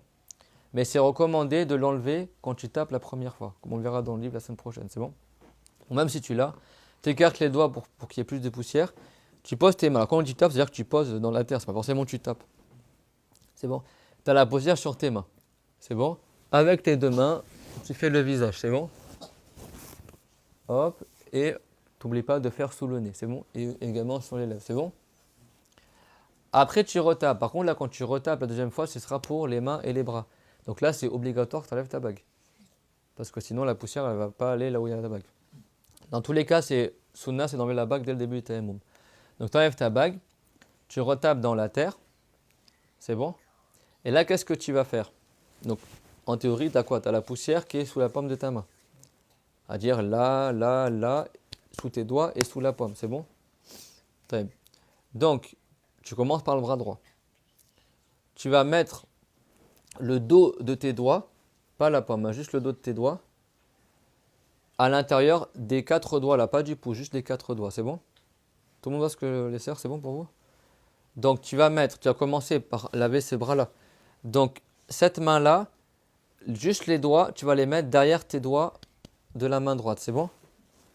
De sorte que le haut de ton majeur, il soit au niveau de l'index. Comme ça, tous tes doigts sont recouverts de terre. C'est clair, tout le monde? Comme ça. C'est bon? Donc là, logiquement, tu as de la terre ici. Tu as de la terre ici et tu as de la terre ici. Donc tu divises ta main en 3. Tu as de la terre là, là et là. Pour l'instant, on n'utilise que cette terre-là. Tu la plaques sur le dos de tes doigts de la main droite. C'est bon? Comme ça. Tu vas descendre. Donc quand je descends, qu'est-ce que j'ai frotté là de ma main? Le dos des doigts et le dos de la main. C'est bon? C'est bon? Quand j'arrive au niveau du poignet, je vais serrer mes doigts. Juste les doigts, comme ça. C'est bon? Pour faire le côté des poignets. Jusque-là, j'utilise que ça pour l'instant de terre. C'est bon? Serre les doigts. Après, qu'est-ce que je fais? Donc, je serre les doigts. Et après, en serrant les doigts, je vais faire le côté en même temps. C'est bon? Je vais faire le côté du bras jusqu'au coude. C'est bon? Donc là, pour ceux qui ont suivi, qu'est-ce que j'ai fait? J'ai essuyé avec la terre toute cette partie-là. C'est-à-dire que je n'ai pas essuyé là, ni la partie intérieure, ni le pouce. C'est bon? Et j'ai fait juste avec cette partie-là. Donc, tu la plaques au niveau des doigts et après, tu descends comme ça jusqu'au niveau du coude. C'est bon? Tu dépasses sur le coude. C'est bon? Donc là, j'ai utilisé juste ça de terre pour faire toute cette tranche-là du bras. C'est bon? Une fois que tu arrives au coude, tu vas tourner ton bras pour mettre le blanc du bras dans la paume de la main gauche qui elle, n'a pas été utilisée encore la terre. C'est bon? Donc, tu as fait comme ça. C'est bon pour tout le monde? Et après, hop, je tourne mon bras et je le place dans ma main. Donc, cette partie-là, elle a été utilisée. Maintenant, je vais utiliser cette partie-là. Et le pouce, je n'utilise pas. C'est bon?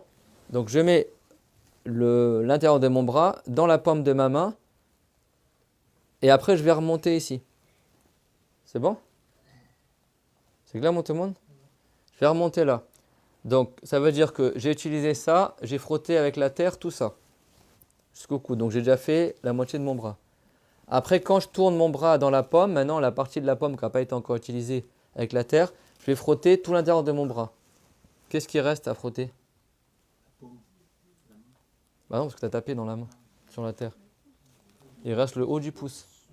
Parce que quand tu as fait ça, tu n'as pas fait le pouce. Et quand tu as tapé dans la terre, forcément, ta main droite, elle est aussi remplie de terre. Donc, tu n'as pas besoin de la faire ici, c'est bon? Donc, du coup, il reste quoi? Tu as utilisé ça de terre, plus ça de terre, et il reste la terre qui est sur le pouce que tu n'as pas encore utilisé. Donc, quand tu arrives ici, tu es remonté comme ça. Avec la paume de ta main, tu as fait le truc. Après, avec le pouce, qu'est-ce que tu fais? Tu frottes ce qui reste, le haut du pouce.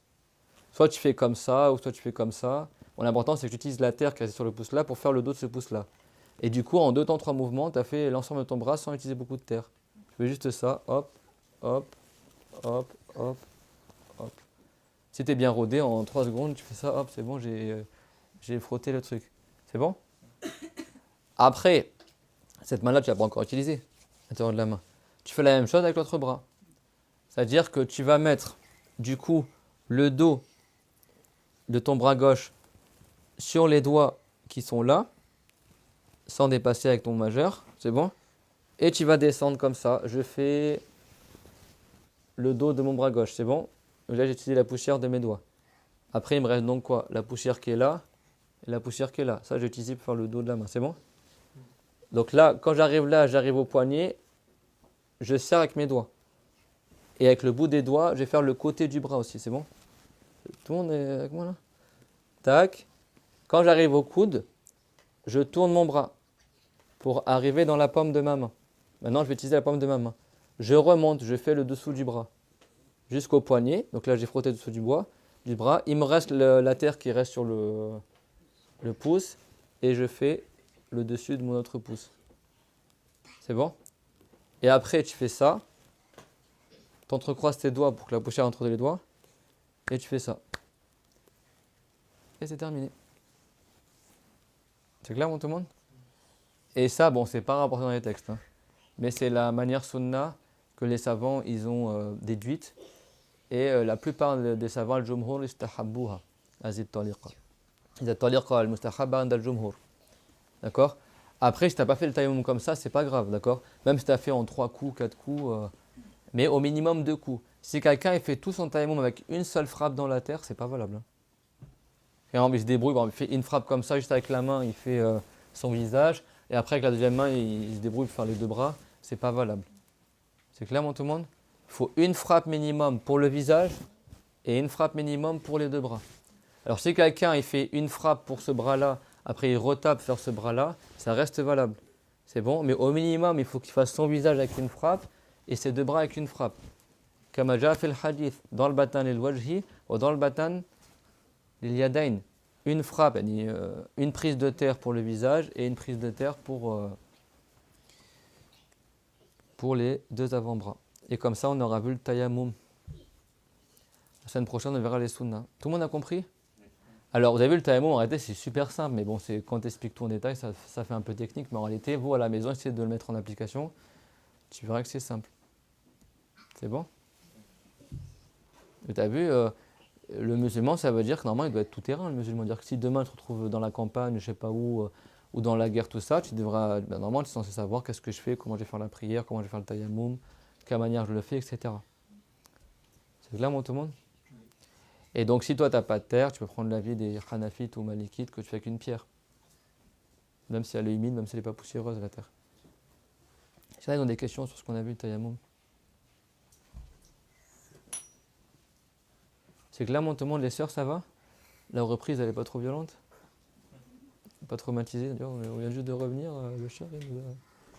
Par contre, vraiment, s'il vous plaît, la semaine prochaine, non, mais sans rigoler, la semaine prochaine, tout le monde me ramène le dessin là, des zones là qu'on avait expliqué. Au moins, les gens qui sont assidus au cours tout le temps, ramenez-moi le dessin et l'arme, sans rigoler, faites-le sur une feuille de papier. Même moi, en tant qu'enseignant, je l'ai fait. C'est bon? Au moins, à la maison, réviser le cours, parce que là, c'est le tayammum. Après, on verra le chapitre des menstrues. Vous allez voir que le chapitre des menstrues, il y a plein de choses à voir aussi.